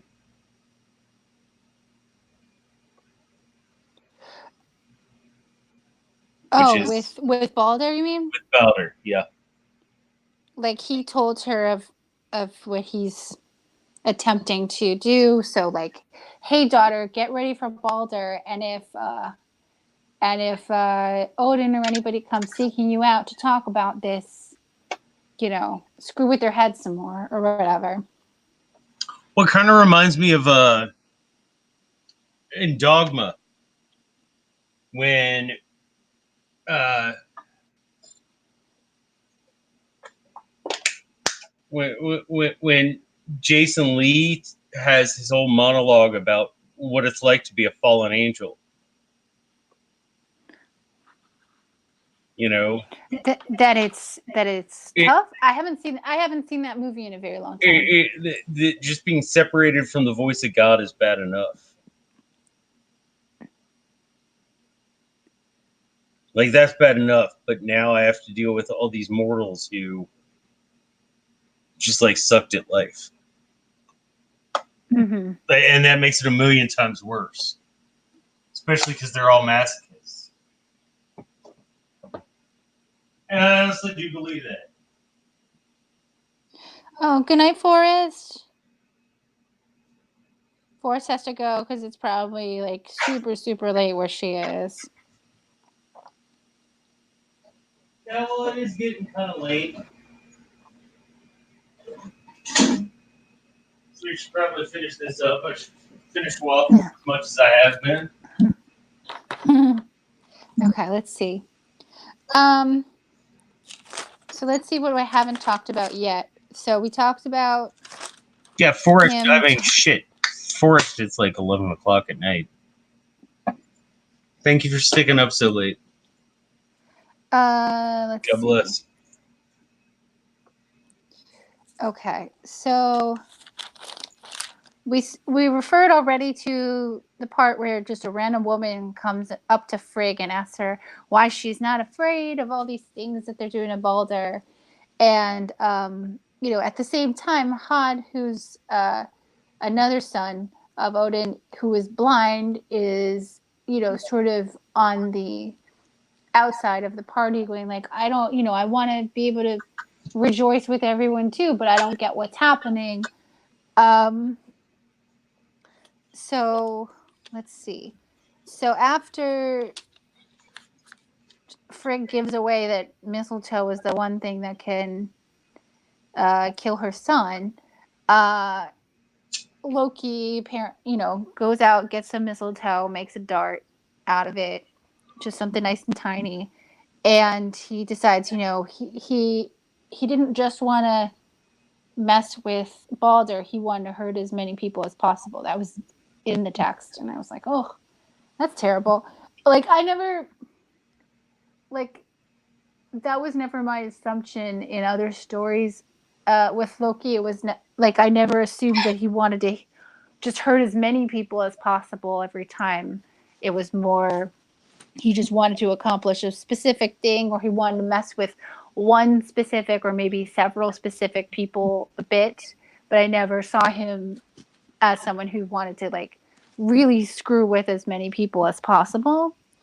Um, When it goes into a whole philosophical concept that, uh, you the deities, and especially in a polytheistic belief system, like what they do is what they do, and they can't do anything else. And what Loki does is just fuck with shit. yeah. So if that's the only thing he has to entertain himself, if he really wants to entertain himself, then he's going to hurt a lot of people, I guess. Um, So at some point, he gives the dart to Hod, who then, of course, throws it at his brother under Loki's instruction. And, all the merriment died. All of a sudden, he's like, oh, brother, why aren't you still rejoicing? I'm here to help, rejoice with you. And he finds out that, the one thing he did killed his brother. Um, so then Hermod, who's, I guess, another son Which of makes it not Balder. just like physically cruel, like it makes it psychologically cruel. Yeah, I mean the person who gets screwed the most in this whole thing is Hod. He's already blind. So he's already like confused at what's happening to begin with. No one explains to him fully what's happening. And then he gets pawned into murdering his own brother, who he likes. And then, eventually we find out that he gets killed for it, but we're not there yet in the story. Um, you know, so one of the other sons, I guess, Hermod, uh, volunteers to go to hell to try to get Balder back. Um, and so he jumps on, the horse, the eight-legged horse. I can't think of his name right now. Sleipnir. Um, yes, jumps on the horse and goes rides for 8 days and nights. Not eight, 9 days and nights. I'm thinking of something else. 9 days and nights without stopping to get to hell. And so they're prepping Balder for his burial, for his funeral, and they summon the giantess Hirokin. I'm sure I said that wrong. And she's on this wolf with serpents for reins. It's kind of this crazy imagery.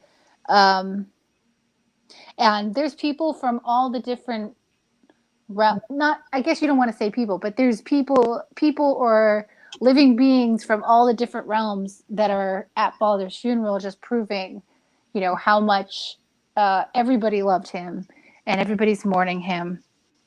Um, and people are so upset that as his body is brought out and passes by his wife, um, she just falls dead from sadness, I guess. So Yep. she joins him on the funeral pyre then, so because she's going to go to hell with him.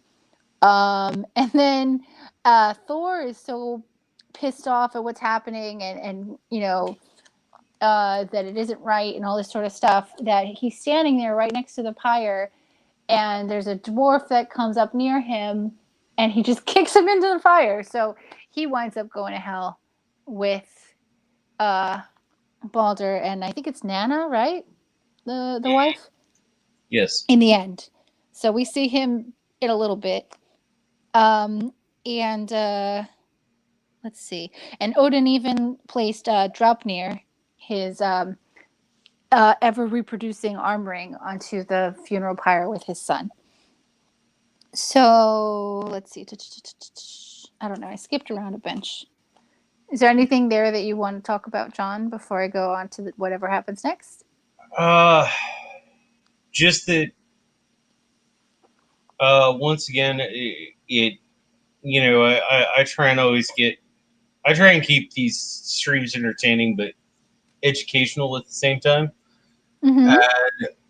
Um, the recurring motif of the dying god, Mm-hmm.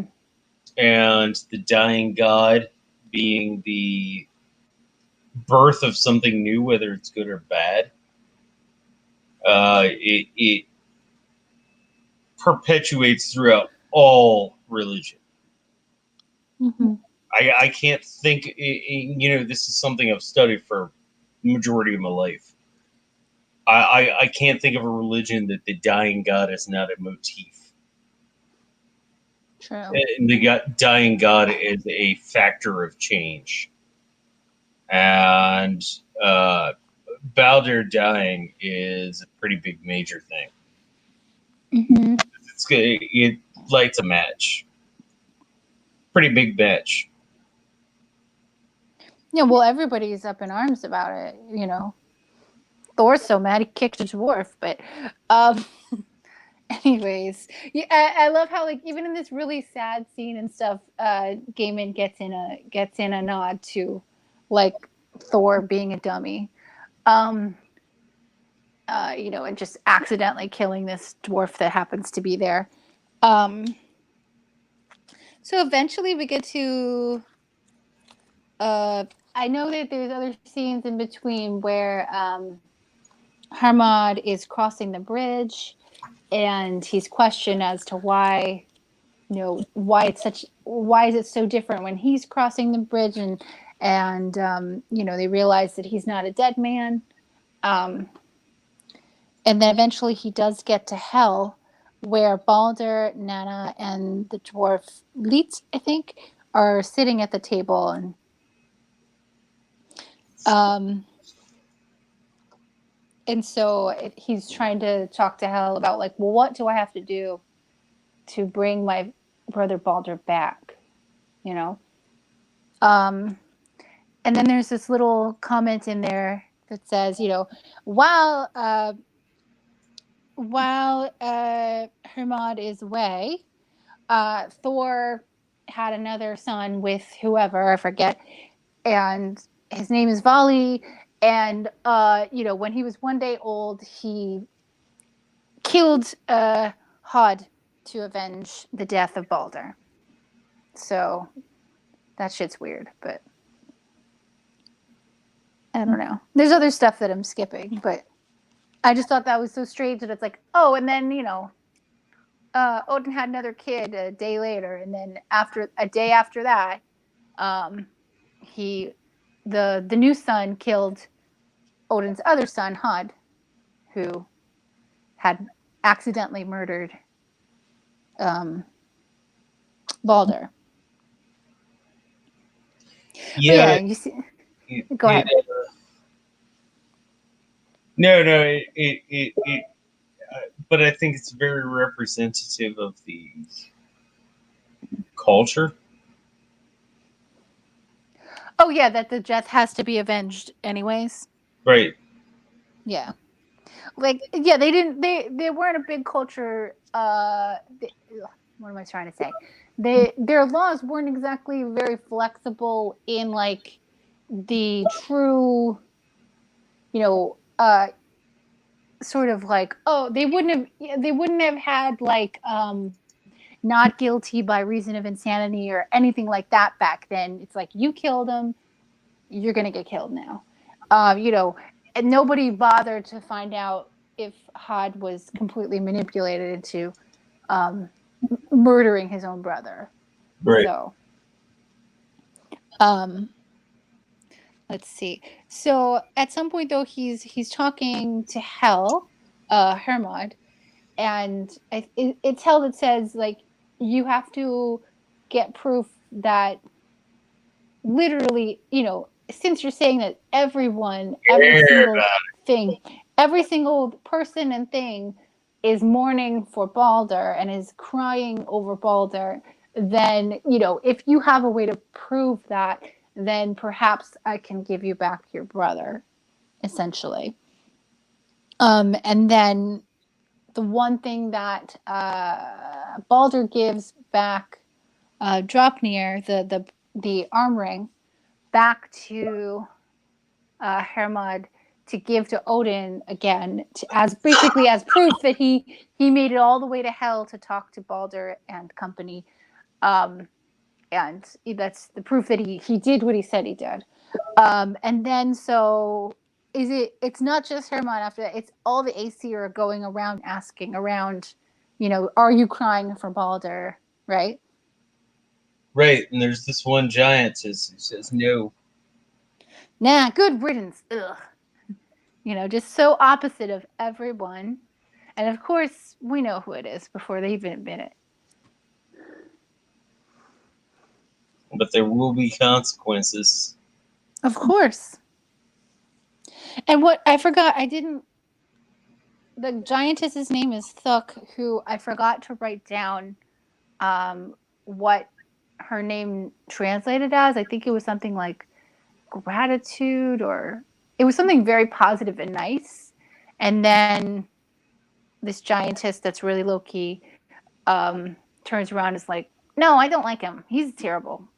Screw Balder. I hate him. I don't cry for him at all. So they should have all figured out that that was Loki immediately. Um, and I didn't write anything else down, and I should have. That's okay. I don't, but that's pretty much where it ends. It is where it ends because we get to look and what she has to deal with in the next chapter. The next Oh, two okay. Yeah, I chapters, can't the remember. final two chapters, are going to be discussed next week.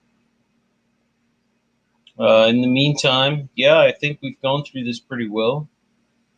You have anything you'd like to plug? I have nothing personally that I want to plug about me. If people want to click on my name and look up my playlist or whatever, they can enjoy that.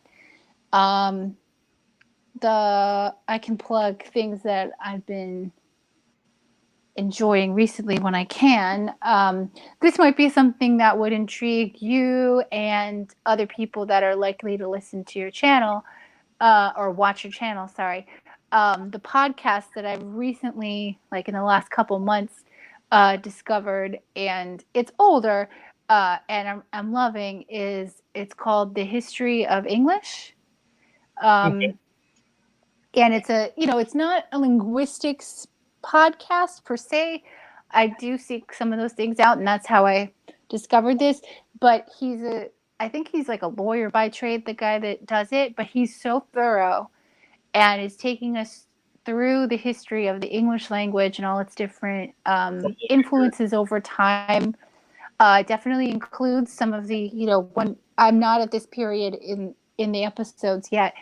There's definitely times where he talks about the influence of Old Norse and such on the modern English language because of all the different groups of Viking peoples who came over to England. But he starts from basically what's called the Proto Indo European language. So this Mhm. is like the people that eventually settled in Europe, many thousands of years ago, way before we had Greek or Latin, and talks about, how through looking at other older languages and such, they've been able to piece together essentially what might have been the words that eventually became different words in all these different languages that we have, including like words that are shared root words between English and other European languages, and things like uh, even Sanskrit and Farsi and other Persian languages. So Right. not just things that are only in Europe, for example, but like because it takes you through lots of different periods of history itself and the different influences and all these different armies that were taking over different regions. Like people that are into this sort of stuff would probably find it very interesting because it's not just about the language. Yes, a lot of it is, but some of it, and there's a lot of and on the website he has a lot of maps too. And I know like at least like Game of Thrones fans, like true uh, Song of Ice and Fire devotees tend to really love a good map. So, I thought maybe other people would nerd out about this like I am. So there's Yes. that. I'll Speaking of plug Game that of instead. Thrones, are you planning on going into either of the cons this year? At this point in time, I don't have any plans. I sort of have to figure out more stuff in my own life before I can commit to anything like that yet. But Right. I will see. I Um, would you say know, go to Ice and Fire Con. You can drive like 9 hours. Well, I can't drive because I don't have a car. So it Okay. would probably be cheaper for me to just Take a fly or do train. some other sort of Okay. situation. Yeah, because it would be, I wouldn't have a car for several days that I would be paying for, etc. No, you wouldn't Or if, need a I car while mean, you were there. yeah, I wouldn't need It's it while just I was there. I went to both this past year, and if I had to pick one, I'd pick Ice and Fire Con. The Yeah, location that. absolutely beautiful. Mhm. It's smaller. It's a little more quiet, a little more intimate. And it's more book heavy, right? Yeah, it's far more book heavy. And also, I don't want to drive down to Orlando. Yeah. Well, you can fly to Orlando. There are very cheap flights, especially in the middle of summer when nobody wants to go to to the heat Exactly. necessarily as much as they do this time of year, you know. Exactly. I don't want to go to Orlando in the middle of winter, let alone the middle of summer.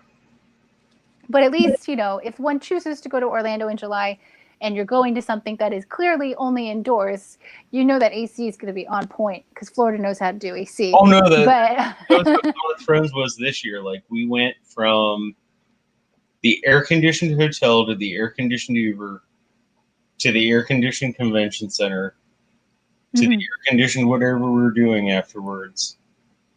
Yeah, but I mean that's always how it is in the South. Yeah, Everything's at least there, everything's air conditioned. In New York in the middle of the summer, it's just as hot at times, and you have no guarantee of working air conditioning or decent air conditioning, and you have to walk places, so you get sweaty in between, and it's gross. So at least like in if you're going to that con, you're probably going to be in the same building almost the whole time, and it won't be so bad. But it might be bad if somebody wants to take a side trip to a theme park in the middle of July. You just gotta be super hydrated so you don't faint or whatever, because Orlando in July, or any part of the majority of Florida in July, is going to be hot regardless. And there's going to be a thunderstorm sometime around 3 p.m. for about 15 minutes, and it's going to be real scary. But, you know, if you're inside that whole time, then who cares?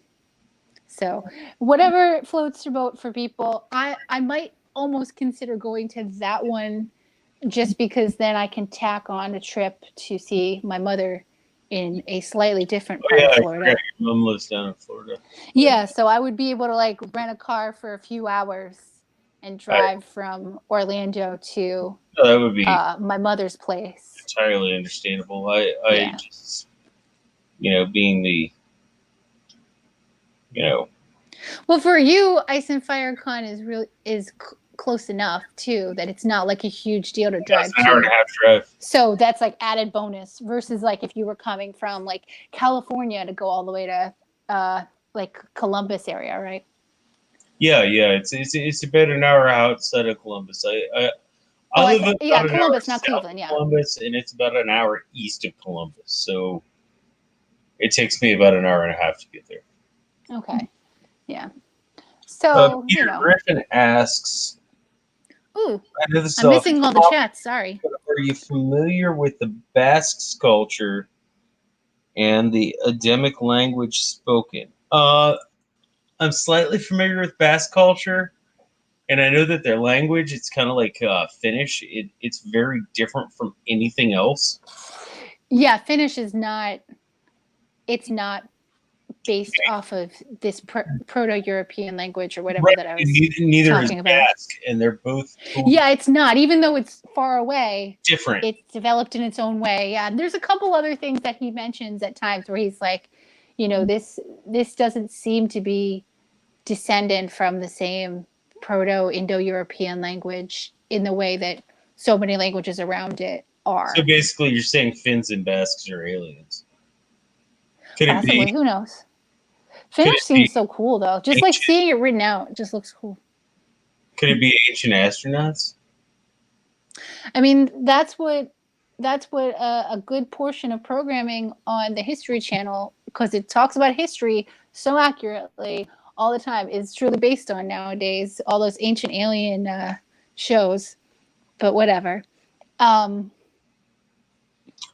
yeah, I don't know much about the Basque language either, Peter. I mean, it'd be something cool to look up once I'm finally done listening to all the episodes of this podcast, since I love the idea of linguistics and all of that.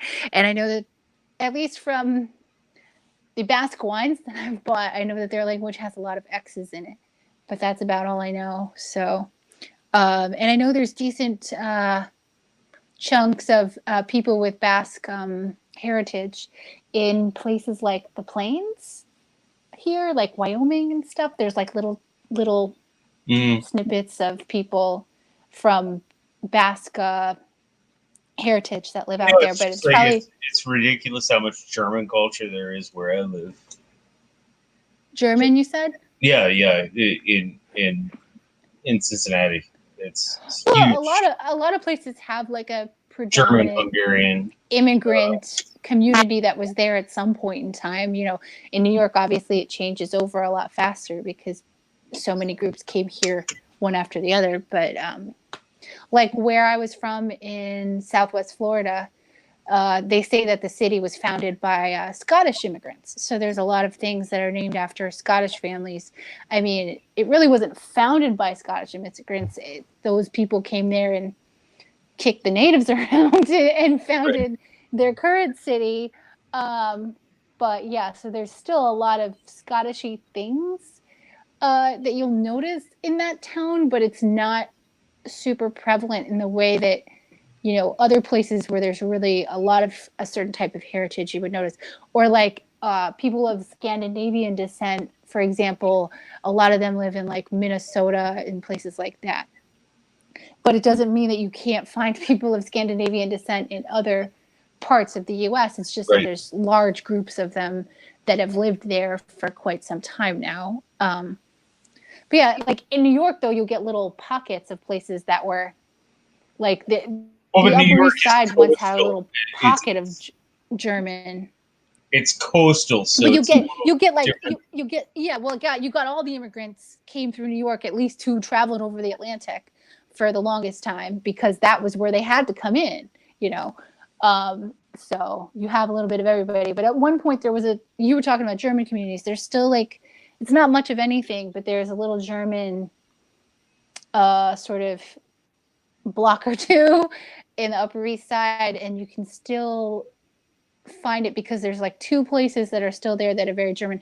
There's one restaurant called the Heidelberg, and then there's like a, you can get like meat and stuff, Schaller and Weber, sorry, right next to each other on Second Avenue in like the 80s. But other than that, you wouldn't necessarily know that area of town was at one point a very German community, because a million people have come and gone through that area since. Yeah, we have a Obviously. whole section of our city that it's like everything has the German type font written on it, like the churches and so forth. Okay. And all the houses are like Tudor style, and they have the crested roofs. And by the way, Dornish Winch says the History Channel is so disappointing. Yeah, I hate what reality television has done to educational television. Well, because educational television costs more money than some stuff, yet doesn't earn as much money for them in the end. I'm just Versus talking like, about the way it's shot, like the dramatic. Oh, but this could be blah blah blah. oh well, they've been weird. That channel's been weird for a long time, and the only thing I watch on it is Vikings, and I didn't watch the episode from last night yet, but I'm going to watch it tonight. I watch Ancient Aliens, but that's what I like to do when I get home from work, and because it's so ridiculous. I get home from work and do something that I'm not going to say on air. That's fine. No worries. But if it's your like junk TV in the background, then that's cool. Put on some Ancient Aliens and George Suckles. That's the guy with the hair, right? Yeah. Yeah. He doesn't annoy me. We all know who he is. What annoys me is David freaking Childress, because I hate his patterns of speech because they don't make any sense.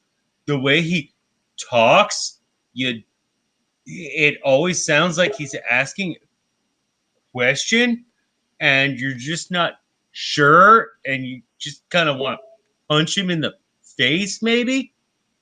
Like, oh yeah, he drives me freaking nuts. You know the guy who I'm talking about? No, I can picture him. I don't watch Ancient Aliens at all, right, because it's so ridiculous. But he's the one that's always in the ads and the this and the that. So yeah, I know his face. Not the guy with the crazy hair, the one with the like insane speech patterns that don't fit English. It just drives me nuts. Like his grammar's not bad. It's just his enunciation is obnoxious because he always asks everything with his uplifting thing. Like, could it have been extraterrestrials? It's like, well, I know that's your thing, but he has to. I mean, he has to say that at this point. That's like his whole shtick, Like, what would he do if he didn't say that? But I want to bring back the topic to Peter Griffin said a bunch of stuff. I forget what to say. I don't know. I'm missing it. So he's saying, I guess they call it Adamic. I know their blood is Rh negative. So when it said Rh negative, though, it did bring me back to another thing that I think was on maybe the History Channel for a bit. It was Zachary Quinto had a little show for one season where they investigated all sorts of like weird theories and stuff, and they were. Sorry? He's had 2 seasons now. Oh, there's a second one? I never saw it. Right. Because I got rid of cable at some point, so I might have missed it.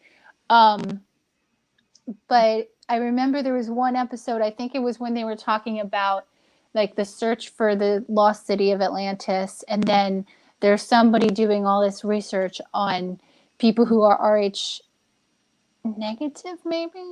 Oh, I can't remember, but like looking into the fact that certain people, their blood is different than others, and does that connect back to this so-called lost city of Atlantis? And there was this person that they brought him to like this part of Morocco where they think it might have been at some point. It's very.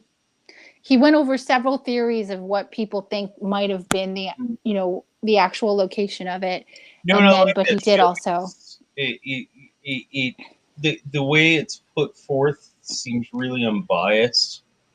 Yeah, they're trying to present That's what things I like in about our show. multiple different ways, and like just exploring all the different sort of ideas behind these theories, and not just totally trying to like be crazy about it. Trying to put real actual science behind like these far-fetched theories as well too. So And I don't also, know. like, it just seems so much more respectful. Like, no matter how out there Yeah, what yeah, someone's treating saying everything is, like, like, it's okay, always well, like yeah. respectful. Yeah, like, okay, well, let's look at this then. You have all this research to present, you have all these ideas, let's look at them. Not like, I don't know, whatever. So I should go look to see if I can access that second season that I apparently missed. But that was the last episode of it that I saw, and him just bringing up the different blood type made me think of that. So who knows? But But yeah, anyways, I promised you that we would keep this around 2 hours, and we've gone over that. So yeah. Well, I wasn't here for the first half hour, so I stayed a little longer past the original time that I said because I was late. But sometimes life and is Dornish, annoying. your last statement, I totally agree with. Yes, CNN and Fox are both totally ridiculous. I Well, anybody also that just like they spend the whole day trying to report just news, like they have to go crazy because there's only so much you can produce sometimes, and it's just a silly concept to have that somebody trying. sensationalize it. Yeah. So yeah, I prefer to get all my world news from like BBC type sources, to be honest, Agreed. because at Yeah, least I know they're more thoroughly researched than a lot of stuff that's produced here. But you do have to get your American news from American sources at times. But a lot of times I just ignore the news because I don't want to be angry. So or agreed. sad or both. So I'm like, I'll just avoid reality for another couple of days, and then eventually I'll try to catch up and not be sad. But whatever. It's not how we should have to like look at life. But who cares? This is not what we should be talking about right now, but it's okay. But anyways, yes. Thank you for inviting me, and thank you for trying to keep it under the 3 hours that we reached the last time I came on. Um, and these were three really great stories. So it was enjoyable for me to read them again, take notes, and talk about them again with all Yeah, you guys. and I'm not sure if you're free, but next Wednesday, I believe I will be doing a panel style discussion for the last two chapters of this book, which Mm, includes Ragnarok, okay. and having some special guests on here. Not sure if you'll be free. It's Christmas Day, Oh no, so I will not be free if I take any time to ignore my mother during that time. She will be so pissed at me. So I unfortunately will not. I might, try to join the chat for 5 minutes and say some things, as I like escape my family for a few minutes. But my mother's going to be staying at my apartment the whole time she's up here for Christmas too. So we're already going to be like on edge with each other by the time right. Christmas Day rolls around. um, so Uh, it'll be an interesting time. yes, I said I'll be on Christmas Day. It'll be So Christmas. on Christmas time around the same time of day as this one, or Yeah, yeah. What the normal time? So 3:45. 3:45 ish. Okay, because I know that like previously we had it at like 4:45, and I just wasn't Right. sure. Yeah, I'm trying to make it earlier because That uh, way, people channel we across the pond can check it out. right. We do have a number of fans, friends, and fans. Hopefully, fans overseas. Um, So just to try and be more accommodating to them. But yeah, Peter, it will be on Christmas Day. I'm gonna have at least one guest. I might have a panel, but we'll be talking about the end of the world.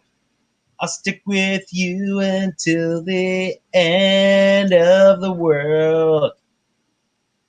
Maybe I'll put I that don't know. track down in the comments because I don't recognize it. Epoch Berserk. Yeah, I'll definitely put it down in the comments. Then I'll send you the link too. In the meantime, everybody, thank you so much for coming out. Sasa, thank you so much for being my guest today. Welcome. My father's And on his way over, so I need to start supper. oh yeah, I gotta cook some stuff up if he's expecting to eat. But in the meantime, please, everybody, be excellent to one another. PLUR, party on. Don't follow leaders and plug parking meters. Okay. Yes. And I will Yes. Thank you, everyone, for coming out. That's still in the chat, and everybody that isn't still in the chat. Um, have if I don't talk to you guys at John's next stream, then have a happy and safe holiday time, everyone. What's it called? Happy Yule. happy Yule. Yeah. Burn a log. Yes.